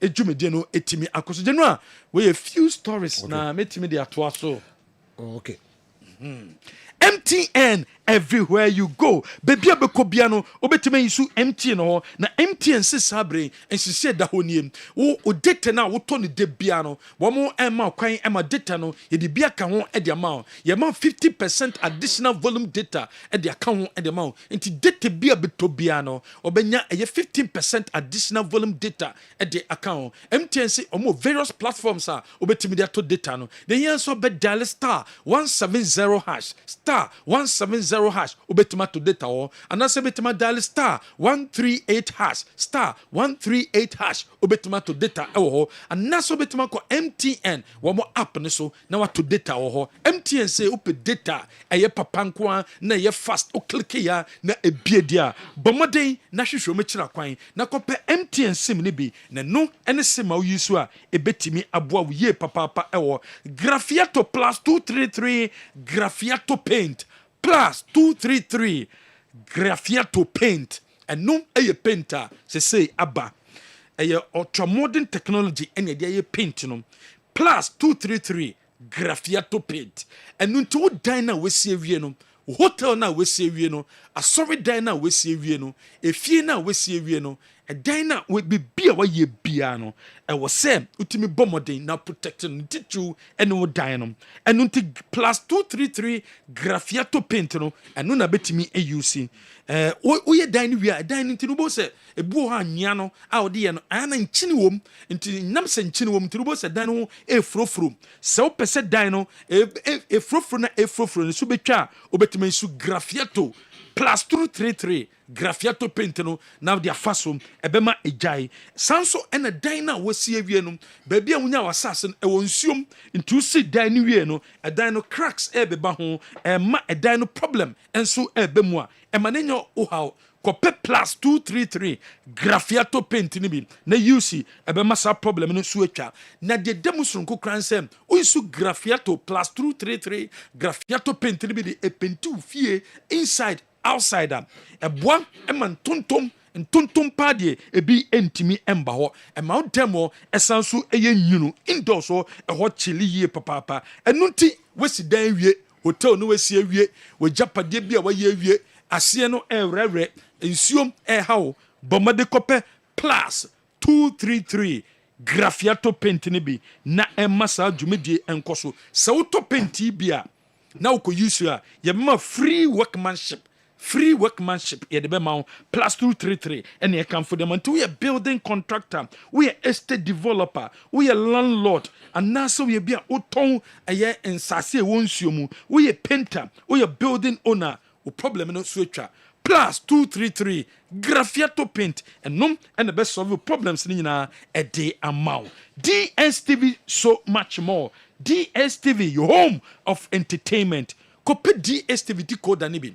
Now when your DSTV decoder nibi obetimi enjoy nyema hudo and the waso. Just say pre-season and air koso women's AFCON air koso obenya nyina bi ahwe woso enche bia na leaks awdo na air babaso. Nemo mu decoder no expiring date no edru no when timi and reconnect na ebredru nya disconnect no sabre no yemfa decoder no enko eye DSTV for office ade aba ni say obefa phone no emfa no network abo so na wa dial *759# *759# and when short code abe dial o dial we opportunity no aba e dia ma say sabre obetima reconnect you decoder no ewo akwan sonko so high sense High sense ede nyama papa na abedwa so kope high sense nyama ne bi na nya high sense nyama ne bi a obon se quality na wanya high sense say we fie na wesie wie no hotel na wesie wie no asori dan na masie wie no ejapade na maye no muhia television ho muhia gas cookers ho washing machines na muhia smartphones ana muhia sound system water dispensers ana microwave blenders rice cooker kettle iron air fryer and a here bia a high sense dear and also koto ye G product needing to bia you have 5 years warranty our home and until for any high sense your offices I would do Kumasi your Kumasi City Mall your Kumasi Doom your Doom esanso eben a year post office and esanso tafu kope high sense nyamani bi na UC because a year papa Hebaso Company Limited at the Hebaso Criminum at the Aba. When you Hebaso Criminibia a bebow, Bema de uno besiemwa, also mobano energy. We have Bema no besium, wabana any jam, Cope Hebaso Criminibi, na UC, apply kitwebi, our penis in a home after 30 minutes, Konako washi, Uwashiria, not as a breadru, someone urbano air babeshim, who apply kitwebi and make it sure so wash ya, oba washing ye. Now fe a breadroom. Say enjoyment no eba bekoso e dia ma wo ene oba no any drugstore any chemical shop bia bekobia no obenya Hebaso criminal bi ato enso ewo hom okono wanya bia o de frɛ yen ye be deliver bi e dia ma o ye number ne 0244 750 510 Ba Herbal Hospital eye bia ya wo kwa ba ye dompeni kasem adwuma o dompeni wo problem wom o kasem wo problem wom a eye ba e na wo sa wo kɔ ye ntwe wo nsa no ye ntwe wo nan no ye bɛbɔ mode de ebibidu akyekere so na dompenu akansie ni ade amount wo stroke wo gonorrhea anase ekrobi na aton ho a uhia Ba Herbal Hospital your number is 0244 988 004 0244 988 004 Ba Herbal Hospital our Atonsu Agogo behind Atonsu Agogo Hospital no anase Nkra was Pinterest Road number junction number 18 so ubehunya ewo ho Dwabewura Bank PLC eye biaya okwa ye babua usikasem ebeko ya eye Dwabewura Bank PLC Dwabewura Bank PLC si sabre die bra ahotoso investment ɛwɔ hɔ yɛbɛboa wo anaasɛ wopɛ sɛ woyɛ investment anaasɛ wopɛ susu ne nyinaa no wode w'ani kyɛ dwabin Rural Bank PLC shares ɛna pɛ sɛ wotɔ savings account current account dachinti investment account ɛna pɛ sɛ woyɛ a ɛyɛ dwabin Rural Bank PLC branches nie Asante Dwabin your branch Joso Bonre Aboasum Pankrono Onye Roman Hill Magazine New Road Sipetimpom Fumesa and Addition Market Udruwa Ubehu yen Grace Gift Herbal Clinic and Laboratory ko Grace Gift na ko Grace Gift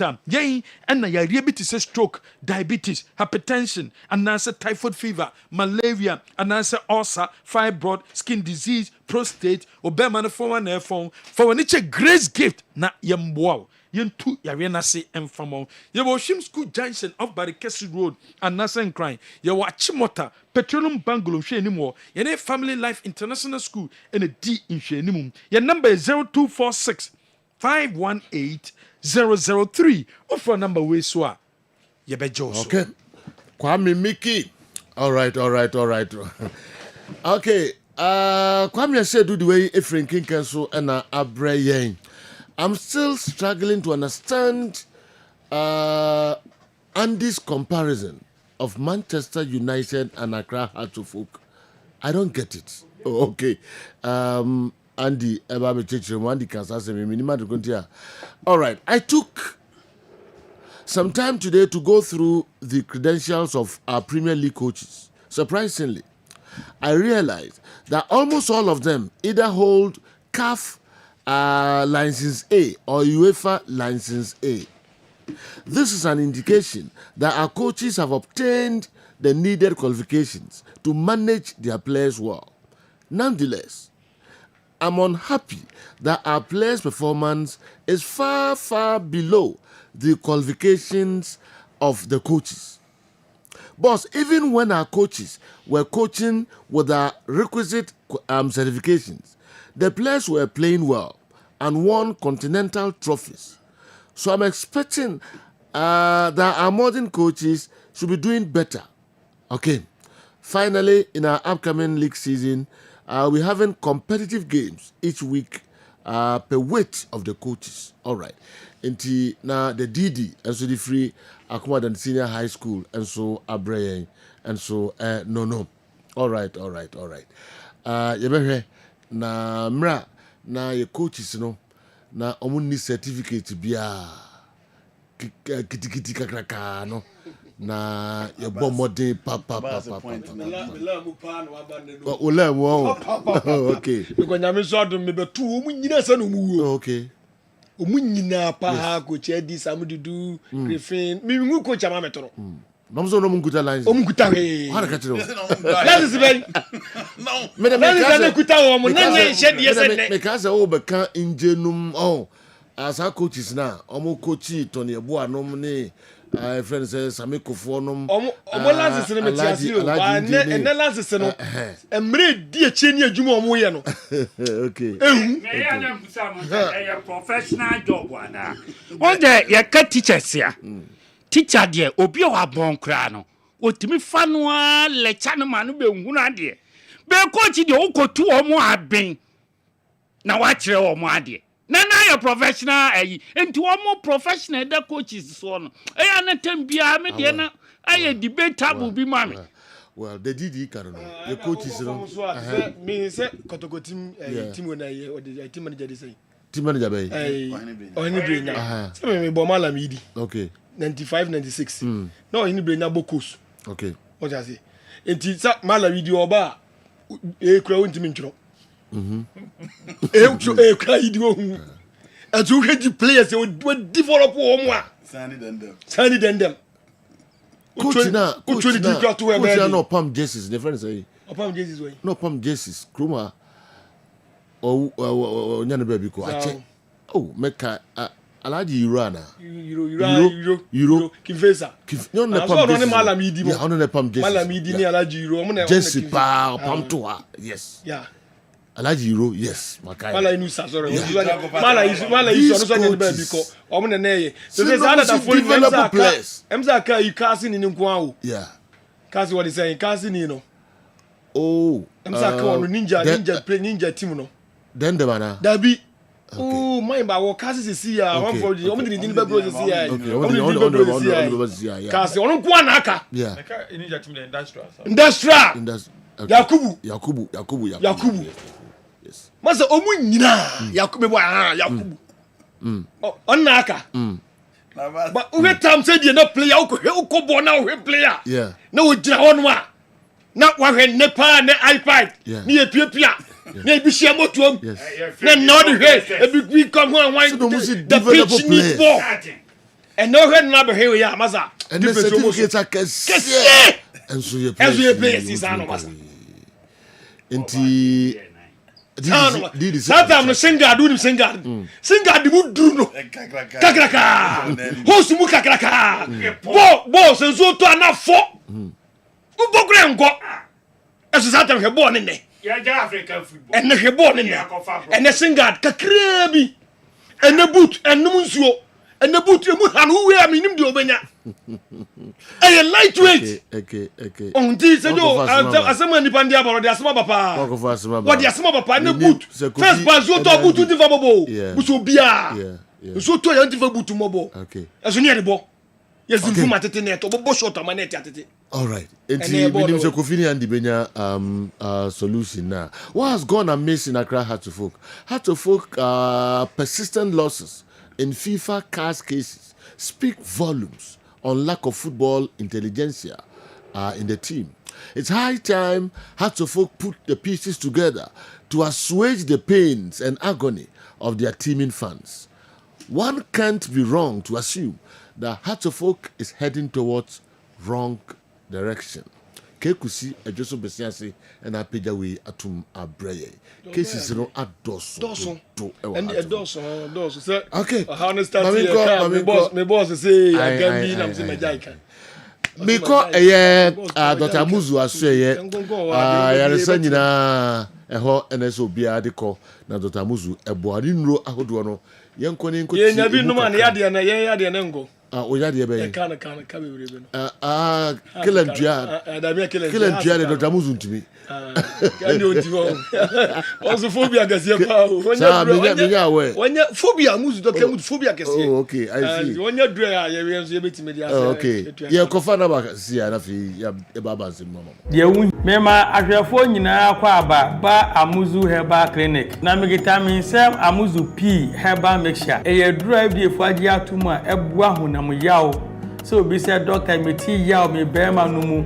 Idonso a meti yawo na se idonso a me bre ana se me bema no mu ye me pepe de wu hia ya Amuzu P Herbal Mixture. Doc meni me reach ye no ho sane me ana yawo pa na mete. Se we na wo ti se bema de dura mekanfo ama wo no ya Amuzu P Herbal Mixture.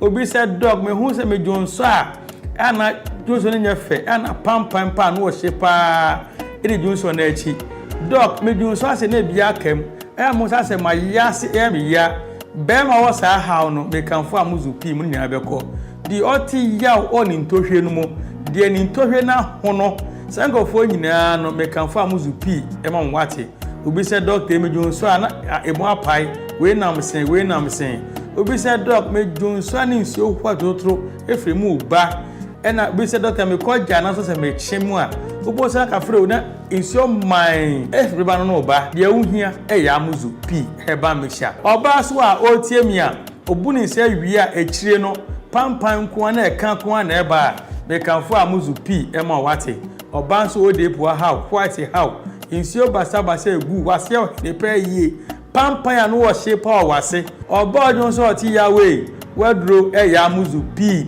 Herbal Mixture obebu nkeka ye na che mamno kasika fio na himfie bia na abie ni kuru na no ekọ ho apampa ya ohu no nya panketwa amasabi ni confidence no kwa na ekọ form obebi otie mia otimi buninsa in bleeding obosa within 2 months no buninsa mprenu onya nkeka ya na ya osa pa Amuzu P nu masa nyina ejai wako twa scan yeso wo PID unu kunu hia ni nsuo nyina sem na sen na chi aba enam keka na akogina upio de mu nti onya Amuzu P nu mu a sa ha ni nyina be komo ho ato sen roi ukọ pharmacy ukọ drugstore herbal shop obenye bi etu na nye bi ato wo Kumasi akodani herbal misi herbal apidank omo mbrom sanso na icof ne Colinac omo Ashtown Accra wo ko kanshi dragley wo bi sana na Boache Kingswalk Tinates Repash and Hallows ebi etu nro makon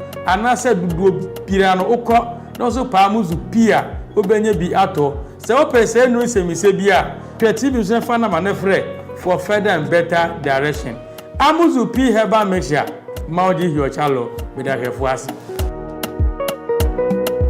Okay, yemra na yemhwem kakra emfa emamo Mr. Champion Kofi mamemra ho na fi yenhwe stories no mu nsempi efficient born a relative so those who know a relative as a relative na sense. Okay, so you see you Ghana corner assassin the whole world assassin the whole world assassin so we are not winning but others are winning with the same normal and they almost blame me until then they are getting it, they are winning. Need the same requirement na the coach baby ali ube coach ya ne calf back per calf we no ube so coach club side or calf champions land community cup either ube calf license A and now UEFA pro not even UEFA license A UEFA pro. So all those coaches are mo coach ali money one more winning no nyina no either hold calf license A or UEFA pro, and that's the requirement there. So you say okay. It's not as if you know adopt to be was the rest of the world now adopting the it is a revolution. Sana koso be in all sectors of the field. In all sectors of the field, you sana ekoso. Others didn't know rewind. First, there were not a lot of broadcasting stations. Before I my microphone in Martinez, you know from Bipa. Yeah. But then radio stations are dozen. People without any training, big broadcasters for system. Is that also? Sure. We are we must embrace it. We must embrace it. And a relative say you see CB and for no ball compared to an in the time in your geniuses a moment PF system anymore. Yes. In your genius, we ought to so we are a genius, no PF system anymore. So who made a bid Pele? Coach Ben now be in Bobo or chairman be Bobo. And who made us say Kofi say no Kofi Bobo and a coach in a man who Bobo. They were genius. No more easy. Genius no more. Ebim pure system. O man e be pie. Sometimes e be pure other places, e be pure other places. As a Mojan, no my one of just Mojan ballable. As was one of the great strikers na yanya system anymore. Ebia, that's what one of one but market said that can't come up mobile some agenda. Because that time maybe a young for much good. Now system is saying science and rough football so much. It may be a sense at home. We still do oblast because coach about the coach had to come with a video analyst. And the first debut in a friend video analyst. Because science and room, I do believe is measured against something. A boy and I oh, a boy was a boy game anymore. Game na okay bobo individuals bia na omo performance no outstanding na de dem back but team performance no na far better far better. I'm say relative no omonye any outstanding players bia but team na nka say ka omo boma Ghana Premier League kra no ana Ghana League no kofi na if your teams na hold data. So is it the requirement of coaching? Coaching license in Ghana League na performance. That's what I want to say. Because Ghana League they compare umuna ye ka Ghana League no sebi ye lusro. Sebi you have to compare bia maybe South African League or Moroccan League no. All the Moroccan League, South African League, the coaches no he had the same requirement na Ghana League in here no. It is not me person because because of the introduction say we had this license so much coaching in here. Talent no any ho. And then first Ghana League will be boy. Teaching the not transfers in class saying 1 B. If you have form be born or Saudi Arabia and answer baby son of Kobo. Ghana League anymore. Internet we get need to enjoy watch our system anymore. It didn't a household name. But then the players on house no kotokona after 1 year no kwakra we film din. Born in che. That's an anu yai. Near car has a folk players and no more. So 64 battalion free. Near cow, Emmanuel Sokufo Ishmael Dudu baby omunya office. Emmanuel Sokufo remember na the manager papa bi doctor bi wa America. Omo so mko house for so man nko. Saa not that so ebo heart ne. Actually had come to us good and asante kotoko any normal. But the day so baba one season in the abasro or so bako wo timozu man nko. E kwa be so ne ebeba. How is that going to happen? And then possible. They will go after 1 year, 2 years, no more. They don't even stay. So I think a general thing in terms of talent, not because now the requirement is that so your license coach is not born. No, I don't want to say so. Any day me to me chair. They are my coaches na your system. Would compare omo say na no. Joe any day 100%. The better could be a make say coaches no more system men no. Omo team for to coaches na no more system no. No one krata biano. No more krata, and who krata biasa. Oh, yen krata. They qualified as coaches. No more coach training or winning banner no. They qualified. Then them level. Then them no sunny no. They don't them so they are developers. Make coaches they are no bomudi Samade Jones Atuko Fio. Oh no more krata. They had some certification yes. from Universal Sports College. They had certification. But I'm saying that the current coaches from coach let them some coach Premier League. The current coaches from coach Premier League. More coaches, more assistants. No. Omo timi for mo toto omo ebetu worum na no qualification was structure omo Federal Sound do money wa omo no. I think that they were more established. Yeah. Oh no. But then no I'm say maybe you be also person be coach. Oh no, but they don't put in the much effort no. When I heard about Swedo Oblast for coach from Egypt, two things about my dream. First of all, I thought me imagine say they want to make a statement saying did the Premier League so much. Number two, me want say I think there lack of quality in the system. Hey, license A for those for Ghana. Yeah. I'm for Ghana. But nya there. Thank you, boss. Sir. What's that? No me there then omo hin. Balance there for those bebre. Those bebre was system no. Oh no. It's some number 2 in the barometry. All the licenses no be brave, but yes. Because you better make licenses, but you know the application of it, no any results no be no a match. So na UEFA pro license one be brave work. We ask you. You see, I coach here to modin was system no. Kakra bi, we call England coaches be brave go. Ah ma bon mo nya de o. Italy be brave go ma bon mo nya de. Ah obi am fo madwuma. And then na England national team.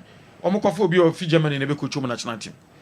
When you know somebody ball by a ball emra nyina nyom na mo hyehyɛ how would omo national team makofa foreigners so be coach you omo coach ni nya ade and I said it here if they had the best if you say England omo coaches omo the caliber or the level of Guardiola ni Mourinho mu ni Ancelotti mu ni wa they go and take Thomas Tuchel so be coach national team. Was it in Brazil crack of foreign coach? That is the system because omo try system no one say omo mo kind crop of omo nya ade and the big evidence na be ni here.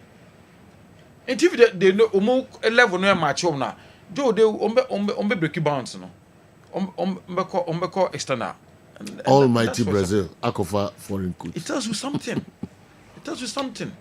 Because there are no UEFA pro license coaches in Brazil or the equivalent to UEFA pro license coaches or equivalent of CAF license A in Brazil. There are a lot of them. From an coach no do semi-final so in Brazil. Yeah, there are a lot of them. Yeah. But them Calibani do what they are looking for, so they will go for foreigner. I see. All right. Hey, we came to meet. Oh. Now, CAF, I changed the curricula for license A. No. In terms of you organize B watch, I think them say a B for no A. No. Because the first no man each federation I will you are another women are pass you. Yeah. No man no you never form content, cost content no never form. All right. So they will end the license all right. But Jumana Kasana Kumu to end the license no Jumano form. Okay, memo about other issues, but I mean J Andy and so I've been emphasizing we have young others and also Kingsley Tamale, the then players who are being hailed over our current players today were the ones considered poor were once considered poor, but still we consider them as better today. I know our current players today will also one day be held over those who will come behind them in future. Tamalina Kingsley Dewey Ifri Eba. All right, but me too. I'm going to one. Brazil's story and the difference be they fail to replace their classical coaches. In Ghana here, we fail to replace the classical coaches na Chibo or Mudiema. It is story in a pet in a normal foreigner. Now back to Yeye Diem. Ask Fredachi, doesn't he think it's because club owners prefer results to development of our talents? The offer also the abandon results. And only I'm a third point. And your third point. Oh, okay. Club owners, okay. So okay. Now, club owners, or see, they do what? Or no more part of results. So players. Not no one and now development in Kotokone has nobody spoke about development. Development are done first, no, are done by Sunny then them no one more. Ubaba Kotokwa, their development. Omko for more when the Kotoko Sato Musane you for corners players or co players. What be you know? Kotoko for more. Say developers ni ho. Na Mr. First no kwa now omukins and then I compare first ne dia. House of folk team na no mu be no. Omako for players a wo bo team a we are then mo for house. Sana no mu year first no. And then pona there are requirement for you to add development to ukwa team nimpo. So they no compare first no kwa dia and then can say kra. Developers ni ho say into your players na say omo Premier Division 1. Nemo ye basic pa esen komusia free colds na ade no. Omo lucky wo premiership. And the ball no bebre just say ukohwe premier player. I mean disagree. Okay. Premier player pa. Omo trouble say no man. And you man kitinkicho munim. Na first no kwa no scientific dey na we chiro no. Yeah. On the mecha. And then we develop course content. You develop curricula. You develop what do you call it? Textbook ni no manoma omo dey chiro mo no. Those are the basic things na you dey chiro no. Well, you know, Andy, may replace enhancements or improvement over developing. Na coaches no for players no we improve them. Internet players need to remain consistent. But the first point is that Ghana your talent. Say you call omubo infitiri ball. So omu ye scouting na ojina how me kind the last omu ya under 19 dey na me o ma call scouting be UOP. But the problem is one, how to develop the talent. And only number one. Two, nipa na opes who develop on also is he ready? The last time not chika Simbiwa said you under 17 player who used to phone me, or under 17 or iPhone bako and or yam bako crown autonomy mabe. And you are benway. I will craft phone and you know. Sanya man me no crown at just first of all to focus, number two concentration cranial. Go attention, baby. Into be born now game now grow. All building the basis, passing, movement, position, drills. Said you need to be focused. You need to be ready. And son of Sanya man are here on what the can into one. Most of the players are not prepared for that. Said you yes, I don't know. I was someone who soon become there are video clips, YouTube all over the place. I was someone who could the skill ni become to improve development now coach at the amount. You say how many of the players today and I ready say Sanya man I yet on obefia on also be to improve himself. The last time you can say first no. So tech station ho. Na player was the house and our friend is omra or then a bag ball na chia no somebody came. And oko free player no be say catch us send this kama me na me mfanye ka sika enfamra. Inti akwadro on the side of players no say you no so ka ho bi ena ye game no na say the skill set of players no eno so atimi area inti ene player kra be na park so say you ball kra e ba na yam hyehye no meaning player obo hat fo so okoto so obobo mfikire bia em say Maradona kra ntimi ne mo ba o hat fo ball no mo ti man quick no release the ball no because o need the confidence na o di be kra ball no atimi abọ no inti players ni be break on as you sa that skill set I person you enjoy on the field of play in Swida and you coaches ni be break kasa say you be break kasa any ball no say u ja o so o mu nkyere mu a em so u be dwane but see a dinner park na ye de te say the abase kan iPad ne tablet ahodo nyina but say you so mu dinner park ne so a so mu betimi a craft your system the handiwork ni be show on the field of play na yetimi aka say coach we de nsa no ni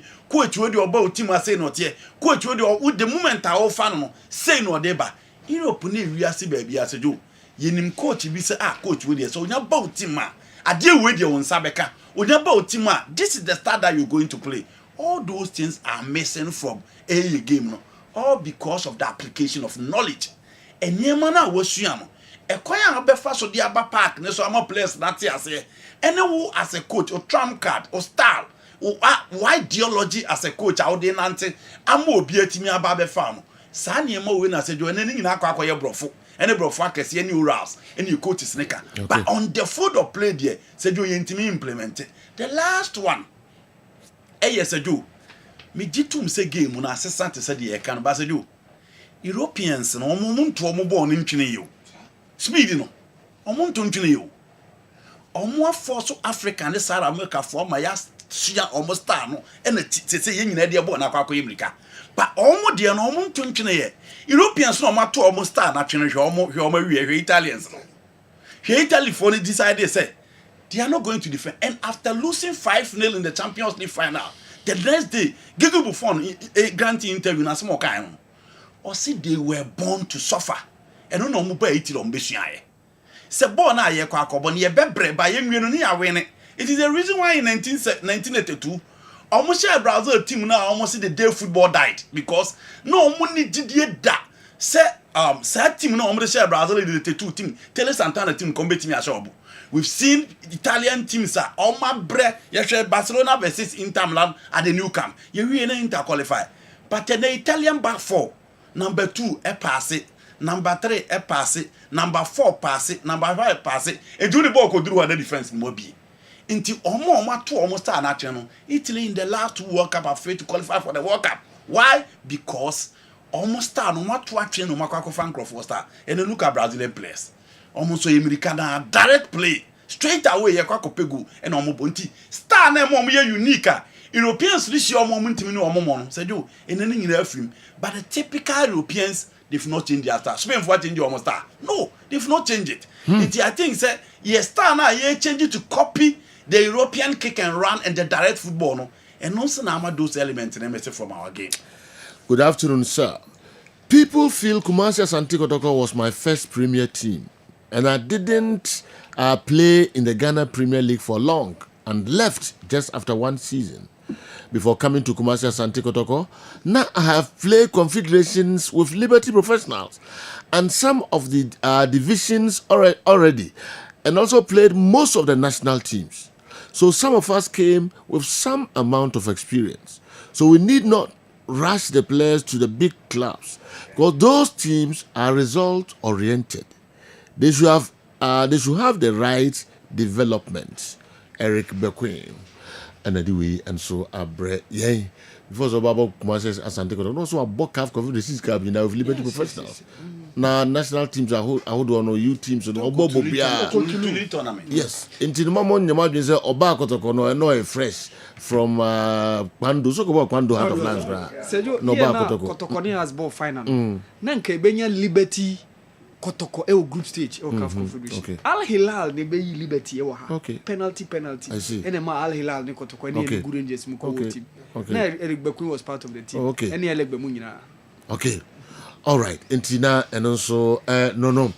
I see almost here the right development. Though we have about 150 licensed A coaches in Ghana, but some of us are men of principles, and some of the club owners don't want to work with us, and they want coaches who they can control, okay, and instruct them to do what they want. Kofin Tojan and a way aba. Omo te so onu Tojan no club owners ne mpe omo. Omo abe selection dia most of them. Enti enunti na omo titi aselo omo nya adwuma nya. Achi shouldn't say that they are not good. They should allow them to do their work. Kofin Tojan. Who should allow them to do that? The club owners. Na se jo club owner dey adwuma na ma. Na adwuma na wo ye no who so onim ya. Wo ya dey ono beba ho. Obeba betre o ti di. Jose Mourinho, club on one said you or your principle in terms of plus and Jose Mourinho. But say club on is Omufano. And Omufano. Almost Jaimwa. Team no Mumbai is a Modia. One players. Now, Moba. Now, your tone almost 1%. I mean, the reality is that some of them are good, but some of them are not good. Okay. And then this one I'm saying is only in Ghana. So coaches need to come up with you more about. Confidence maybe a bit sanity. It's why I it's why I know can we. Because it's a fact. Actually, the into the kind of the many are doing a chrome had it. So you coach. Now tie you be out can we do many day. It is a player. You do cow Obekasa. Some coach. On time to it, Manu. It's all yeah, dear. The first example of it, my catch away. J. Sapo.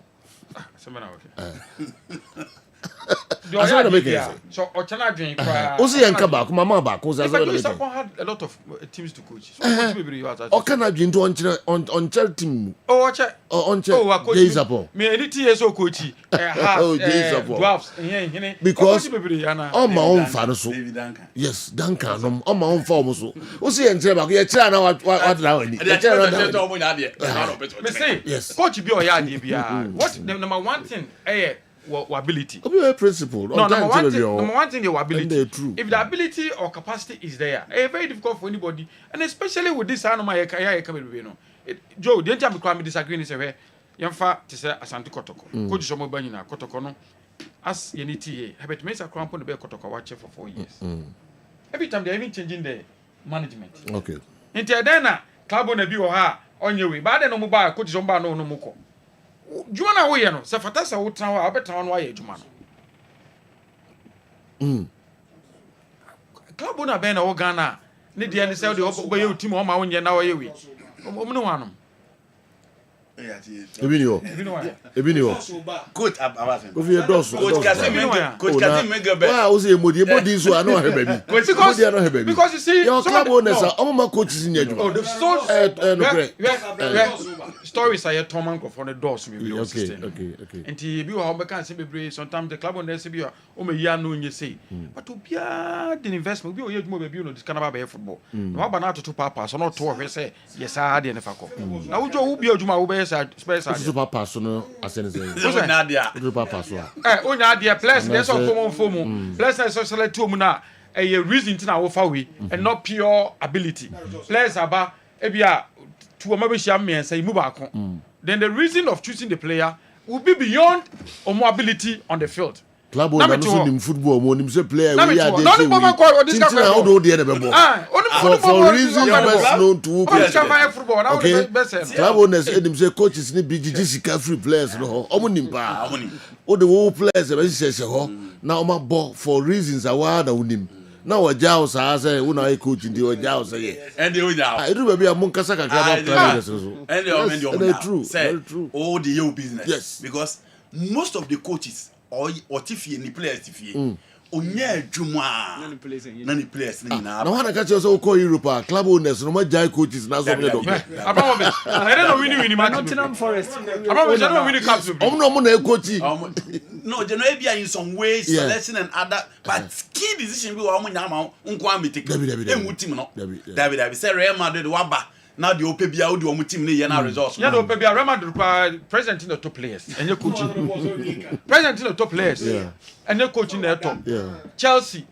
Abramovich best kill. Hey, on your door best kill. Or Kakofa Fraba. Or best winning. They were winning. On what mean to top player by Fanabo. Monjo gidi Abramovich wan kwan sam abio. No nya papa kwani sam here juma. But I said you top players na omo koto se Fanabo dey. So unzu ntimi nka to Fanabo. Yes. Said you won't even get on fan more. All the players are anymore. One cat how you coach a Bemon so do man as any. Kofi in the dream baby most of money club owners no make Kofi to join.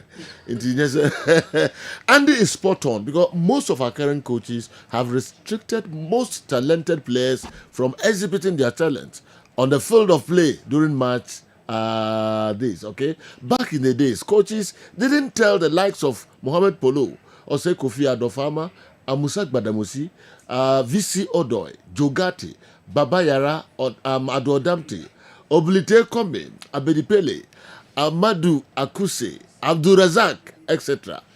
what to do with the ball during matches. It's high time our coaches allow some of the astounding players amongst their colleagues to exhibit their talent in matches rather than hit and run. We Mahmoud Ikra will be free by Kobna Black Tema. And anyway, Abreye. Kofi, but pick it back up. Okay. We are no call. I say our Mohammed. I also know. Because I also forgot some money. You know, chance between my.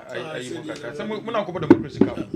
When the Olympics. Yeah, any Olympics. Has no chance even does it? No, sir. Now you are going to go to the and league ya who so be expect money to who so. Yeah. I feel going to go golden cake ball na hat foot na. Ah, because what? Oh, what match na fa. And omudi ba ko bra mo say there. We there anymore. O da say because golden cake no mo say has an ko to continue na ba ko ba e o de mo amu no wona na ko to kwasa be shem. Nti o manya chance say o betimi redeem mo. Omoni Olympics if I'm not wrong. Yeah. With democracy cup no. Okay, said last year boy no na makoto ko America. I didn't go to has. Omodi the Olympics he got World Cup and you know at the Paul Money. Ko to ko sa ko bo we batch we baby. About you say democracy cup. Or they can say no na ma o ko nka so. Ese ko to no mu sha so mu ko America. Ah yeah. Ene ko to baby o se kan bosuru. Da bra nya suro o mu baby ma. O sa be so mu. O baby ma o ntimi ko America ni bi. Ade. You be di na mo visa. Oh, ready go go. Bado be show but America don't ntimi ko bi be di na mo visa. Enti mo ma no ma be share na ye kwa. Na we go mean so one can to some there we never go America. I'm so mama details no I think is it 21st at the bend be on be launch no. O mama America ko club right on about speak and be launch into ya mama details no the way we need your o mama say details no but the game can be played in August. But Studio Blacks do you spare time emma wo I think that Atukwesi and other people there, they are doing something. Sure. I see a mayor need echo. Exactly. On the mention. I'm not saying say like we are no maswa. Say because of this, you know, everything is okay, but at least the intent is there. They are doing something. When I went to Mobile Circle Nature Park, more plans. Some people develop another stadium because when you match away, I was telling them, so I could develop time in Nusa. And why don't you facelift the baby mobile system? But the problem we're gonna say, okay, national sports authority will be jaboso. Yeah. Oh no, still person maintain I don't maintain it because I have my idea. Sports authority is by jaboso. And they don't maintain no. Yeah, and then I say. So no, all blacks will plan send come person come by here. South do stadium. Now come about Premier League matches so. But do the old cock of first can have a show. They will call this kind of cockers here. I don't know this can so no more plans and come by you mudia. But time we need time everybody get there. I fear somebody to me.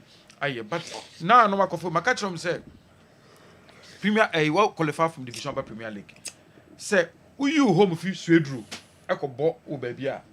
Ubo even 10 matches away cry. We say relegation I will calculate yakon. Okay. Oh baby, I want our boy and I qualify about the kind of support now. We should do no. They should do everything possible so make me start the Premier League in which we drew. By touching up the existing stadium no. O man facelift kakra no muntimi ball.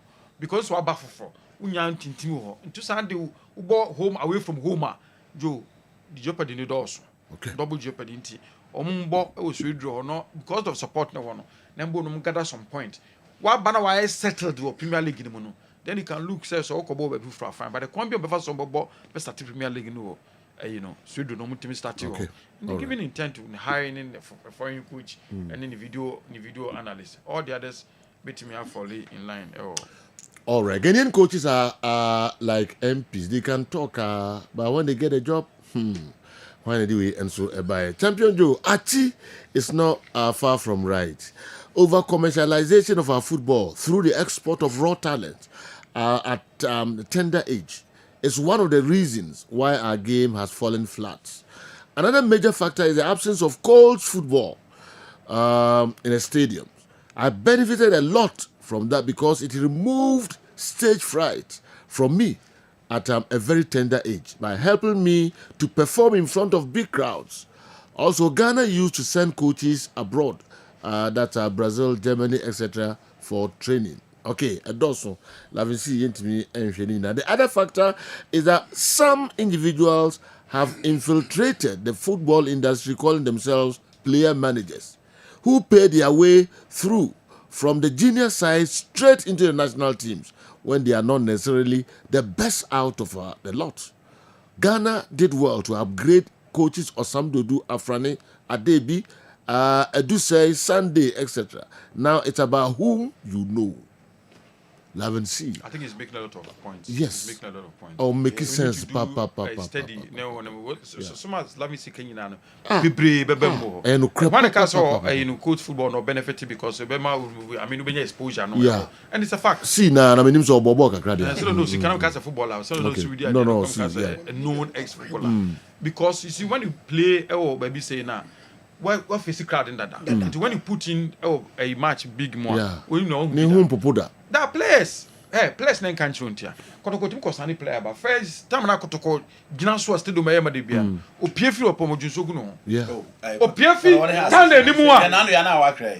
2 players e ka kire coach so on for men na park na so anza no master team. Because omusuru. So mu crowd be that. Nto jan so oba kotoko. Oba foforo no ko training grounds who don born no how to stand for car go. E ko back to Sunway. So no kwe. O ko fa car back to Sunway. Wan zia. And this na you push sa coach football ni tournament juvenile football no. You pushing more so team more. Na players ni nya say exposure. But at the end it's the same thing no. Who for me KGL under 17. Wa omo bo we and players no maso mi na koton ho nyina.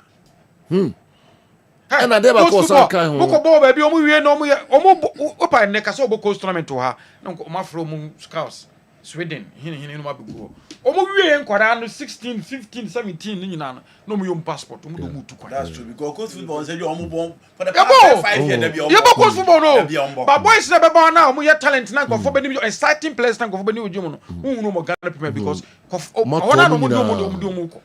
I'm sure that friend for some match. I'm telling you. The match be no. Outstanding ones now. Poor I'm do moko. And no more be ya de kra na betimi di ewura call you teams ni bi no. Na 11 see kan managers bi aba omo ya ne so omo to coaches no. As omo handle you teams no. I'm a player A, player B, player C. For be wura man. So omo Jesse. We the former kan ho kra keke. Na ema musika. Nti the very good ones no. Managers good scano ebeto ema coaches in scasa. But what stop the Kotoko House of Folk to also have scout because Real Madrid need Barcelona for they pay 600,000 euros to a player in 1 week. Omo youth team omo picking cry free. And the Babe Bobo, we can talk about Bini, we can talk about Rodrigo, we can talk about Fedi Babadi. That's why you na made in the mapa kwisi man. Yes, and I see a kala mi yama. Na obi eni ade, e kapa ukubasi na obi eni ade. Enti se obi free Sweden ba ha so oba be people ya. O wuti kroma ya. Ye bobo no was kwa, e bobo no koko ase. O drive for just 5, 6, 10 minutes na what do. O wunye interested to go out there and fish out for players. Enti obi free Sweden ba obeba be fa ko. Enti yen kan che clubs na say coach football no mo bo say you. In the past 5 years there be omo bo. There be omo bo. There's any sa hype no to say Ghanaian dey no because Ghanaian no be who wanyini so no obo under 15 and under 17 ti say what is anoche ne ebia ebony igbo a empanimfo na hu omo na dey kwa akobo nti na attract sa fans ne dey ba by the sa publicity ni ho nti en kan che clubs ne say omo so going forward coach football na ekoso they should have scout over there enye da bia na abetie wadanfo bia recommend the players. The be a big team yes will be na recommended players. We so we justify amazing. Until let's start our clubs to go to those areas and scout for players. And that's how they do. The be a uncrophobia be fa come here they akwa blame managers. Okay. Coach Malam Yaya and soon the way Abreye Malam Yaya or say good afternoon. I tell them if only 10 or 12 coaches rotating Premier League okay, how can we see good coaches? They should give some chances. Okay, and they will see changes. Okay, madam, I mean, don't know what I say. I see about 10, 12 coaches, Premier League. We can. Now, and my other coaches in the chance to enter. Yeah, but one thing I also realize is because don't fear proving. Oh, the channel. Could be more a chance. I'm quite no to powers into you are. Obi before usuro nso about before what good team on the match maybe about when you are there then you would go for the permanent one no feel say what should be no Announcement. Yeah. Like a coach Fenison. We even left Hartford. Only if you Hartford. What I put the song system now. Make up a did you do money in a quarter folk? Said you do my walk to permanent. But hey, you ready? Yeah. Which is sweet, but here, Kotoko or Jelake. It is a house of folk who be a manager. About for Malaya, and as well for the drama. For the Malaya, for the drama now. And I'm a one. Now the folks of coach. Who you have to a chairman. Now, per coach, manager Legamawa. Malaya, and I did the manager of Famaya. Okay, I'm ready to call our home. The opportunity. Ubenya ewo division 1 na division 2 na so ye bibi ho e also make mark so make mark ho a obi be ma o chance ama won so aba be fetim but so one team a make mark ho dey abedin say big clubs na be gamble so mo ba be fam. Okay, we busa a specific question be how to for good like him. Manchester United and has omun na spend this car e o market so omun team dey be e ba na chi in recent time. Omun kwa omun tues ka has say do we dey nano players like players o ma ba has ko so nyina omun dis kind of top my team na ko na ni me I know camera nto so aso be young ba say do team order nsi ko so ha to order okay ba say do a team na obi ano wa on just team na ko so ha order to so ba say do yen share has folk e ko na ni man e ba na chi obisi asamu no no was now Man United sika be no muntia sika be no mvan to place but omu team na ko na chi ana e ba na ni nti eno na ma me like say in recent times two teams are omu sika omu yi wo team ni mpa ba team ni ko na ni Man United. Oh, okay mu no apart from boss only 1 minute 1 second was in chiemo ochi yakobo meet am kasa asem madam they compare Manchester dia ye ni policy ye la coach's policy coach we ba obetimi ayo coach we ba obetimi ayo that's a mistake. I know a policy. Do you know why? O policy no na say type of coach abefa no. I'm a type of coach in the bar. Police not implementing any different from what you are expecting. So a club. I was saying what by Yenibi. Yenibi. Yenibi policy by policy by as policy in say. Speak to me for any policy. Has no koto na obi any police coach na convince you say Sani say ye no na omo policy maybe you na oni no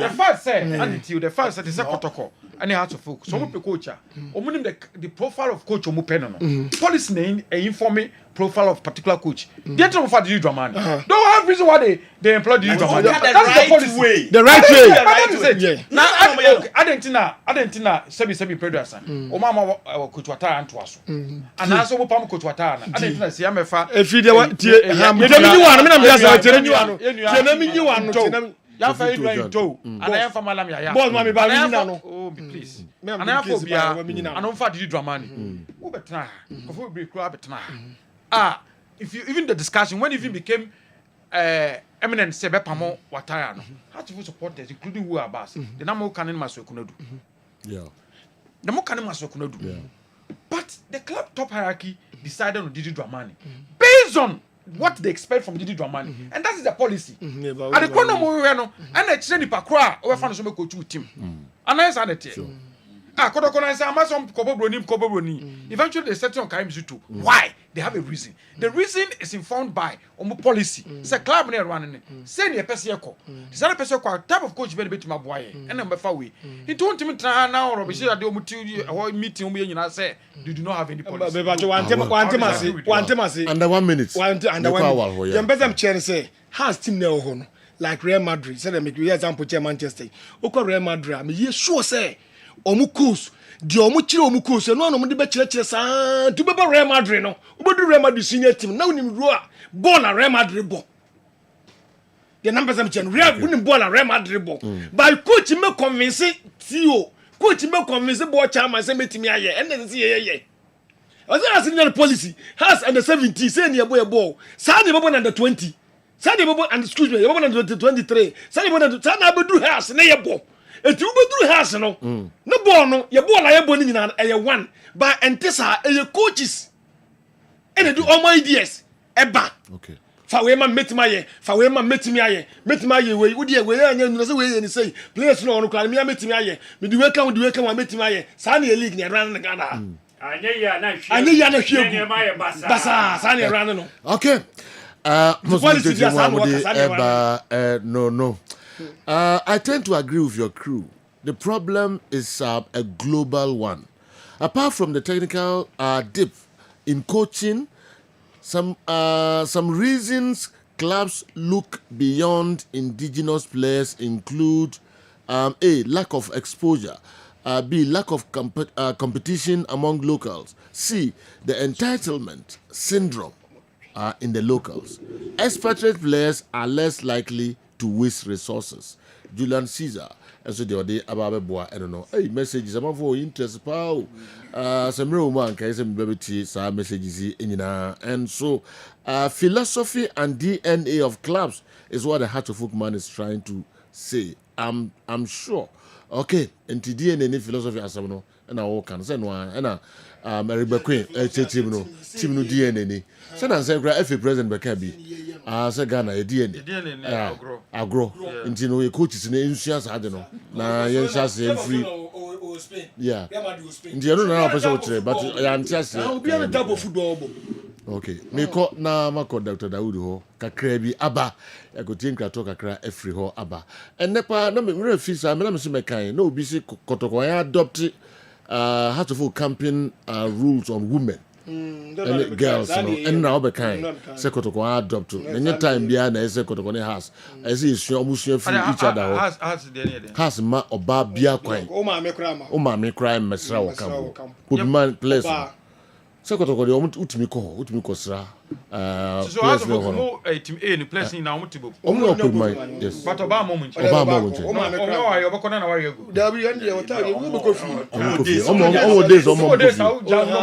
yes but omo Sunday no a we go akoda fi okay bia the next training day no yeah okay I see school or here okay I think it will be the base kotoko adopt sade no I think that would instill more discipline at least there's a clear way or say into obi abahu no obi put my question no baby abahu bia because the law is that more baby ama yeah but obi abahu bia but when uja kakra bi say only your wife or something obi ba me the best chance me here yes oh no a wife and as be my sister ana me tell we ba we be bia can tell but emra ho say baby ama na we rather would allow you to go out we hia oba there and if you under care no woman no nothing yes I think that no you big clear to be the by din na me ntimi hu say kotoko adopt sa and I think a positive very positive say yes. Secondary school I check to be am I check okoto check na no pampo plan upon training because obuso oba ne say oba ne so ba no ho anwure o se na bidi o se medi tilapia ne a check intini me pon training ana me call stadium because ona me tako dia check na me to a check de ko sini ho me friends September ba bidi no ne bre so bobo when you bring over ball serious one professional football enti osi kotoko mo adopt something simple simple ma babia si it is time I was secondary school no boarding house yeah don't need na no be antimi ma we visiting day e bia say Saturday na visiting day na no bia ba no nkofo no so open no muti you ask mo di komo so your girl so your mami o mo abro aduane o di bi visiting time no drew be at 6 o'clock na 5 you bought bell say visiting time over pew e so we call them now one back and some empack no manko there is a clear discipline there okay Asasi J nearly ran away from Asante Kotoko camp but he later became our midfield kingpin KOD and so there or they aba no KOD yes Debbie Uzudonko Kwame Uzudonko me bane no ba abze de achano na wonu say general be bi okru ma da say kufo aye ni kufu ye kin face 2001 ye koji hotel bi obom side o ba bi ye ko na ye ko bi ni room on so the general hotel ni so na be ko akọ na be inspection okay obi enwa abi emu an ko wi mu to ahwe say your condition ni ndo na mo place ni bi general osakufo But me who the okay to connect this one. Me to no dey no so say okase wonna say we dey no so obi dwane free camp. That you about to say oba no suru. We dey no say asase no suru. Later no oba kakra no be campaign okotoko. And then they me kase you say discipline as a manage as na me. It okase wonna mine so no boy chapter 9 pa. Chapter 9 bomb so aya no go ten the planning but air condition kwa ne nim go for we so air condition prayer so also one Abbas should speak about how to folk and not Kumasi Asante Kotoko. We have our policy and rules. Jam school, some Abbas about customer war has come on Kaseko for Mefa. Obi ne suggest say the Abbas be kan yes a Koso has camp no Kotoko adopt. Yeah, you are hanging now so I say a positive. No, on jam school, they course no. Yeah, who jam school? They course no for the jam school be say Kotoko for house player da. Aye. Kotoko for house player. Aye, dey busa no. Yes obi o ha bia say a positive. Into no who adopted what's wrong with and you did a crab now. I'm team me can me and say me can say for any and say onna Yakubu Jones or Manny Jones see a massam ya you fucking in Breno the Yakufo so ye near man and ye and ye chin obeba and up 5:30 no sa ba campo by obusa and the king near so could team manager no ko je ye manage issue no e was an ya me can hear can name pa okoda baby foforo ne dan obi anso ngodam. Okay. Upian could any face of higher board draw 201. Sawa Berkia Mamia. The board draw. Okay. Eti Ewiasino say Boneba and Sana Maraba. You have to manage it. And the children said, "Was a boss or car system." So system no banner say won't me manage it. Yeah. Me and ya not suspect BB. Because see the no be the problem. The no be on the problem. But nipa mu no and was some okay na manage. Okay. And tetina ne kan yese no munya problem o no mso mo problem say kan ne ko mo be ka kire wa hwe aka be ka say ne mo so ya de enti de ba no o mo so hwe no mo so solve problem na aduma no nkoso okay enti na eno so no Kessben television Kessben 90.3 far past our time papa our we dey feature ye ko basisia na fi yes about we remind you o monitor program live or DSTV channel 364 Go TV channel 121 ye ko Dr. Dawood Hokakra ye ba ye jaka no ebema ye Awal Mohammed Dr. Dawood enuanum ne adofo ye frɛ me Dr. Dawood me na me da Dawood Heba Hospital ano na enam me so enane Dawood ointment Dawood 360 capsules wodwa manso a ene obi adi hu adanse na duwei edutwem Dawood ointment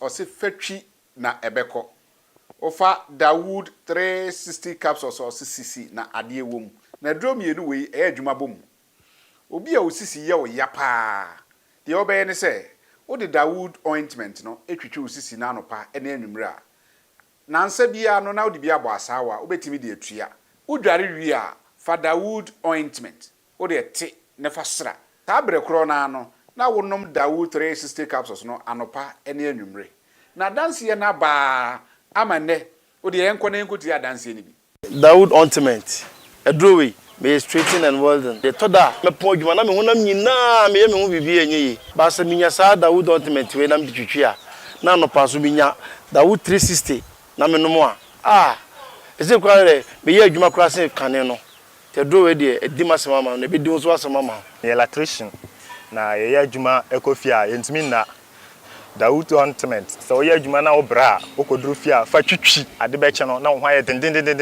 Dawood ointment fa twi keke na ebeko ruwa me use mama hoden pa ma metimi ba adwuma bibi e kama e ma me ye Dawood 360 capsules and a Dawood ointment o memre we no na do we no so twitwi wa aposo e be ma ya oni nyina afiri o ma de che o timi be ba adwuma Dawood ointment fa twi na ebeko da bia amafo company da wo ka musa ko spreader mi secret na nu ani ebudo na ani Dawood ointment ene papa mi sole anopa mi di twitwi mi sisi achi mi ba bia he mi ntebre secret ni nie ti so be so te sem ya we use Dawood ointment that is the secret of my taxi driving me a transmission gearbox specialist ejuma mi ye en kan na mi pega ade a na mi nsakura ntimi pega na ase me ma ade so na lock mi sisi say if you say me share Dawood 360 capsules ɛne Dawood Ointment no aboa me bebree edura yum nso a mente bla bia obia momodi so betimi apɛ Dawood Ointment ɛne Dawood 360 capsules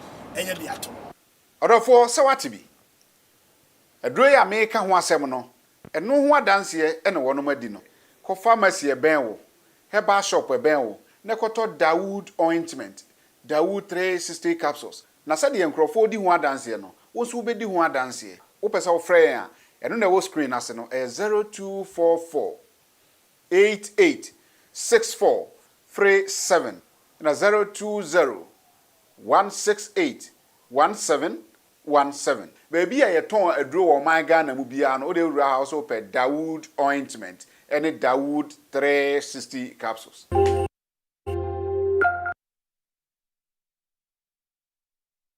Okay, yes, I'm going to go to Aba Kessben television. So, awa so she bruta, but when they do be na atiafa so kakra. Intino, yeah, ko and cry na yani Sadik akodi enkomo kakra bi. Yeba na fi yeba betwa so de mamo. Yen check cry ba sisia Sadik heba.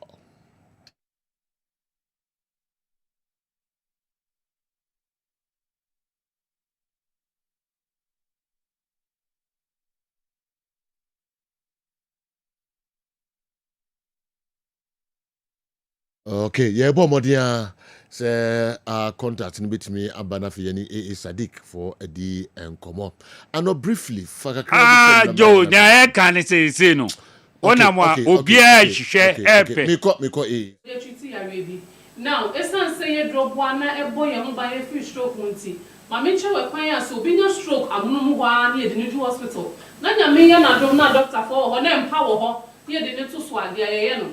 The kind medications no be sha say free type of stroke no they are ayew obi wo hono ma ne de nitini na apai ana se obi wo hono mo a moja na abotoa na asi moja ne kwan a emma moja ntumi nkɔ na adwene mu enkoye adwuma enti se unya stroke foforo ne ye de ko hospital a ye di kan ma wunu a ebeboa wo na anani moja ewo wuntiri ni mu se de be ye na se ye clot na asi ama moja intiri na paya ebe na ni moja no blood thinness one of the medications I de mo manya stroke amunumu ho na eye no bi ye be ma wadura ebe boa wo na ama wo pressure aba form because moja ni ntumi nkɔ wadwene nim ebi antini ni na apai ebi so a moja kwan no na emu asi enti se wo pressure esan kɔsoro a ebe ma adwene no asɛe kra de to so biem ye san ma wo adura ebe boa wo na wo srade aba fam medical culture se srade a ye di nnuane a ye di asrade wo mu no etumi fa kwati kwan so korwa ye ntini nim emomu sisi na emu aye hwehwea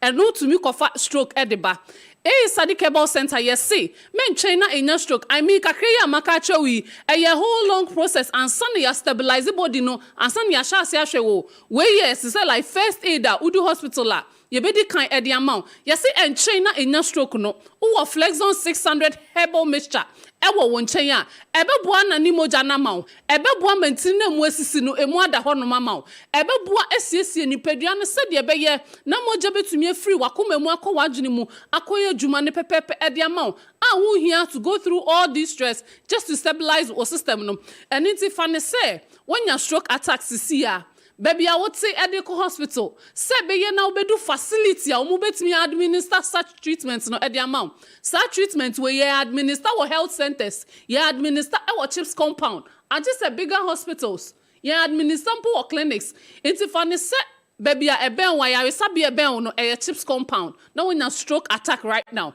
ye do why ye be rasho ye se fa ne ko kesie mu ansa na obedu ho no na nyama bebre ya sai e wo nipa wadwem Sadik ye the flex on 600 herbal mixture e de aba ye se emwa 1 untini a emu asi a moja ntumi nanti mu no ebeboa mantini ni mu nyina yi na yi stade na adamu no ni black clots ni nyina afri mu ama wanya proper blood circulation said ye be ye na moja betumi adi afru sane yie akọ wuntini mu adwene mu na wadwene ehun kɔkye no of oxygen na emma wunya stroke no edrowe ebetumi aye ede aboa now so wadwene hyase lake oxygen na wunya nnuane no dodo a adwene cells ni hia se beboa no na etumi aye na adwuma yi a sei ene dan na din ewo nipadwam obo a ne ti fo so ne mu se pan na ebo ne ga ya but enye ne ti nyina o one side right or left etumi ye emu bebia obi so ohanu man ne nsa ene ne nan eso ne mu se ejini a etumi gini didindin ana Ghana for de yama ne din kama yesi ananse na achi no otena sikakra bi ana ne nsa ne nan nyina agene oje ne ho a enje obi so de no aye no for so many years it is it's more frequent oda no peso peja ni mu a ne nsa agene ote ho no so we a ne nsa agene sabi ogina ni jade o ya de kra na ne nsa ni nan nyina agene but because asa mritie bi na according no yebu ye ni egusu ene ye hwe yare ene nenam nipadua no ene nenam ye nisu de bia flex on 600 herbal mixture ebe boa na gisa ho ni nyina de afri ho ama obi o ha ni nipadua mi no o ho na ote heat emu hyehye no obi so ohan ma se heat free ni nipadua mu obi ohan ase de mpane na ewo ni nipadua nim we nyina eye signs and symptoms wo se stroke ashase ebo nipadua ne nkaye eni ti abusua be join ne flex zone abusua no nanonum edro papa na emoa wo na ohan we nyina enfri honom enfama now nipa otosumi no obetumi anum ye dro ibi apart from mama ashase ehunu sunsuanso no wo mu nipadua mu eye obi a onya science no na so pesa obo ne ho ban I mean minya wa me no madam ho so enuane a ye di ye montin so mframa ye ho mesrade na mahoro a ye wi wo hwe lifestyle e wo se wudi kan bo ho ban efri yare ahoro bebre ho enti one major bambo key me de be ma awie e flex on 600 herbal mixture me stress wo adroni din so because hwe na wa ma obi anfa hwekwa na ne wa chenchena enko me enka ncho se adro we betumi aye de flex on ege no enti gibi mixture flex zone onam kwankro ono ko a e no wo adwaso a obosa adwuma we ede magana fo nyina now the next person obetumi anum ye dra yi bi eye obi a wanya stroke no foforo I mean, obi a wenya attack, let's say this year, this month, 2 months ago, obi a wenya attack for. I keep saying this. They be a mekan because obi wo ho no ma, ne dey kan ya otimin kan ye ne. Enyo obi a wenya stroke be 15 years.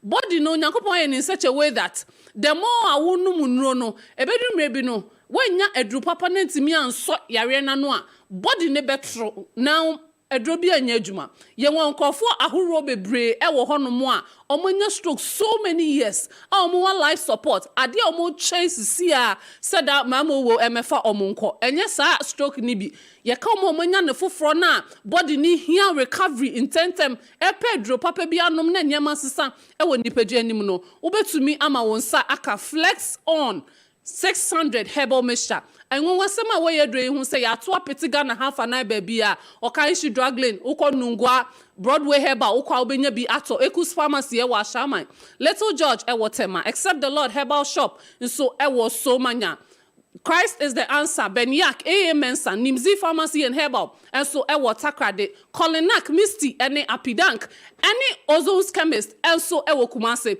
Now, herbal shops across Ghana in now Kobenya Biato, so be Sabaku Mienu one san Kebia Wadaroma, numbers and Amidi to Jano Fred Doctor. Doctor bet you the nearest location. I won't submit to me Akayedro Ibi na Ebeboa pa. Show number no. Numbers ne 0244 0244 15 35 11 and I say 020 800 91 78. Good. And then medication who has 70 years come out sure we're quite first will be no stroke attack near the local hospital. First aid that the man to stabilize the system and send a treatment to commence. Now let's talk about spouse. Yanka koko wants them. Koko need the shenipa baby who I mean on the average almost 60% 70% of Ghanaians suffer from koko. Obia de shen hwa omon kan wants. Now so person who treat koko major factors was a woshe enye efasi dronko na wonom edi treat koko. Enye sa de biada you will be on a facility to send your be that life support so one no mama we jana mu anyemre ukọ jana bia ebe ye odin ama because jana ni mu tim kakra bi na ekochi ntini na moja ne time ne pe na ukọ kwa sorry na abadedende se wo pedro papa nom na etu ukọ kwa se ama wa e wo se wo di wani hye eduru ebebo na ntini na ayiye nkuro e wo wasene mu ha wo rectum wo anal side wo to kwan na no ntini na ahye moja a aye kuro no eduru ebebo na kumukro no na ama moja no efri mu na intini no enya proper healing intini betumi asaye na efri ho krakra de ama now omo de wo yam no wa ukoko no abefifi woto intini na pi aba be hye woto kwa na afuhye honom no se wo pe kokko dure beboa wo na etumi ahye na se efri honom a ewo se wonum edure beboa na ahye kokko na se de efri ho enye edure ebe kan na de bia wakoja wo nan saa de mache osisi yi dia wo benya wo mu eye Sadiq herbal powder any elephant herbal mixture we eye duro kro yenum mom yemfa ba ko nom ba ko powder no eye the same thing as the mixture enkensuo enkenja anwanwa adwuma saa powder we ye no age se wonum bia sa na obeti dia make yase Sadiq herbal powder elephant herbal mixture ebebo na shukoko na acid amount wa koko no efifiri wo se wo pese ohun se yedro yi anu enampa fa 1 teaspoon na segu wenum na we na fa nsuo pia so wa wutumi sangu wenum we no aduane bia wudi bia wobetumi edro no eguso na wudi adi now se koko na fifiri wa wo to kwan na no na wonum yedro ya wobeti wo koko ni mu se emuchi wobehu se something is going on like something is actually going on ewo wo koko ni wobenya atenka ewo bebi ade ne ye no not just the pain but wobehu se bibi reactions bi koso wo koko ni mu a wobehu se niema koso e de amount Sadiq herbal powder elephant herbal mixture awonwade no yi eye enie eniti num edro papa unya num ya ubenya signal ewa wo body mu enye se wo num 1 teaspoon na koko na ni nyina etu efi o but onum a ubenya signal ewa wo body nim from baby ade no eye wo no ama wo hu se no bibi ekoso na wonum edro papa e de egu nipadua mu doctor number no 0244 15 35 11 and now say 020 800 91 78 no madro papa na emwa abusia de twato a na me de beja kwan elephant ointment now your ointment we e woto akitu abi mu ene manfa bia mba fa cheme ukwa wo se upe elephant ointment whether we e see ene ne betra be bo so be boso mi mienu se unni wo ye ointment bi wo ho a then I don't know how you betumi survive whether we obi a wo sasabro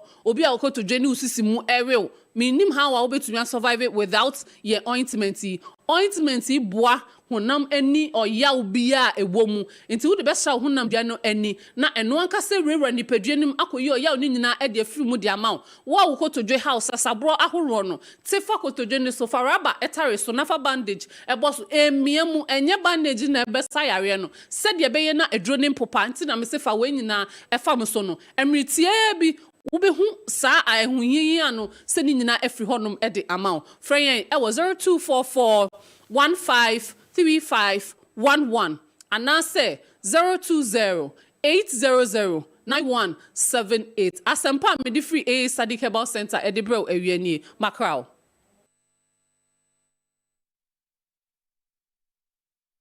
okay yamra na yensan emetwa so emfa emamo Kessben television Kessben 93.3 Kessben 92.9 Accra mpamcho mamenye birthday I wish you back up me kwa bana me di mienu bi aba be kan Abbas any Abbas kwa so akasa wi in here say odi bebre bia ebeba ene eye nana ya yeboa birthday nana ya yeboa Daddy K ene your birthday mama wish you happy birthday a special one from me ni abusuani namfufo nyina obia e wish you happy birthday nana yeboa Daddy K una we CEO Divine Favor Computers and Trading Enterprise. Edum asida house yai and nana ewo nana we a special one from wadofo nyina especially Ajwa me wish you happy birthday.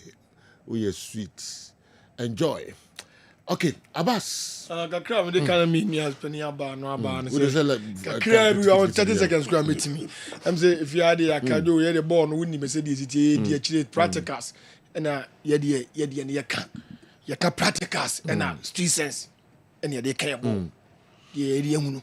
Yaka ball no say ye de ball ya hwe. Any do mo de be kan ho no we de compare enye ye because your ball are ball omun track coaches and try no mun protect na ko spinner min guy can da rema do number so no mo spin obia on style play obia on style Aba say that it nteno ado yeah that's it pa okay and then Dorothy Abena Chirima Dorothy Abena Chirima and also birthday my wish you also happy birthday Dorothy Abena Chirima and oh birthday. Okay, Dorothy. My wish you happy birthday. We a special one. A free Akwesi Frane. Brekum Chelsea team manager. Abna Dorothy Suo Brekum. Motor Blaze this year. Minim the echo. Minim the echo. Sanso and Jacqueline Oduro and also birthday. Jacqueline Oduro of Kodom. Jacqueline Oduro Kudom, Techiman and Jacqueline. So, Jacqueline is a jeans, no, and then also birthday. Inti Yama Jacqueline, yeah, this is Jacqueline, of Techiman. Okay, because see. I see you also happy birthday. Techiman for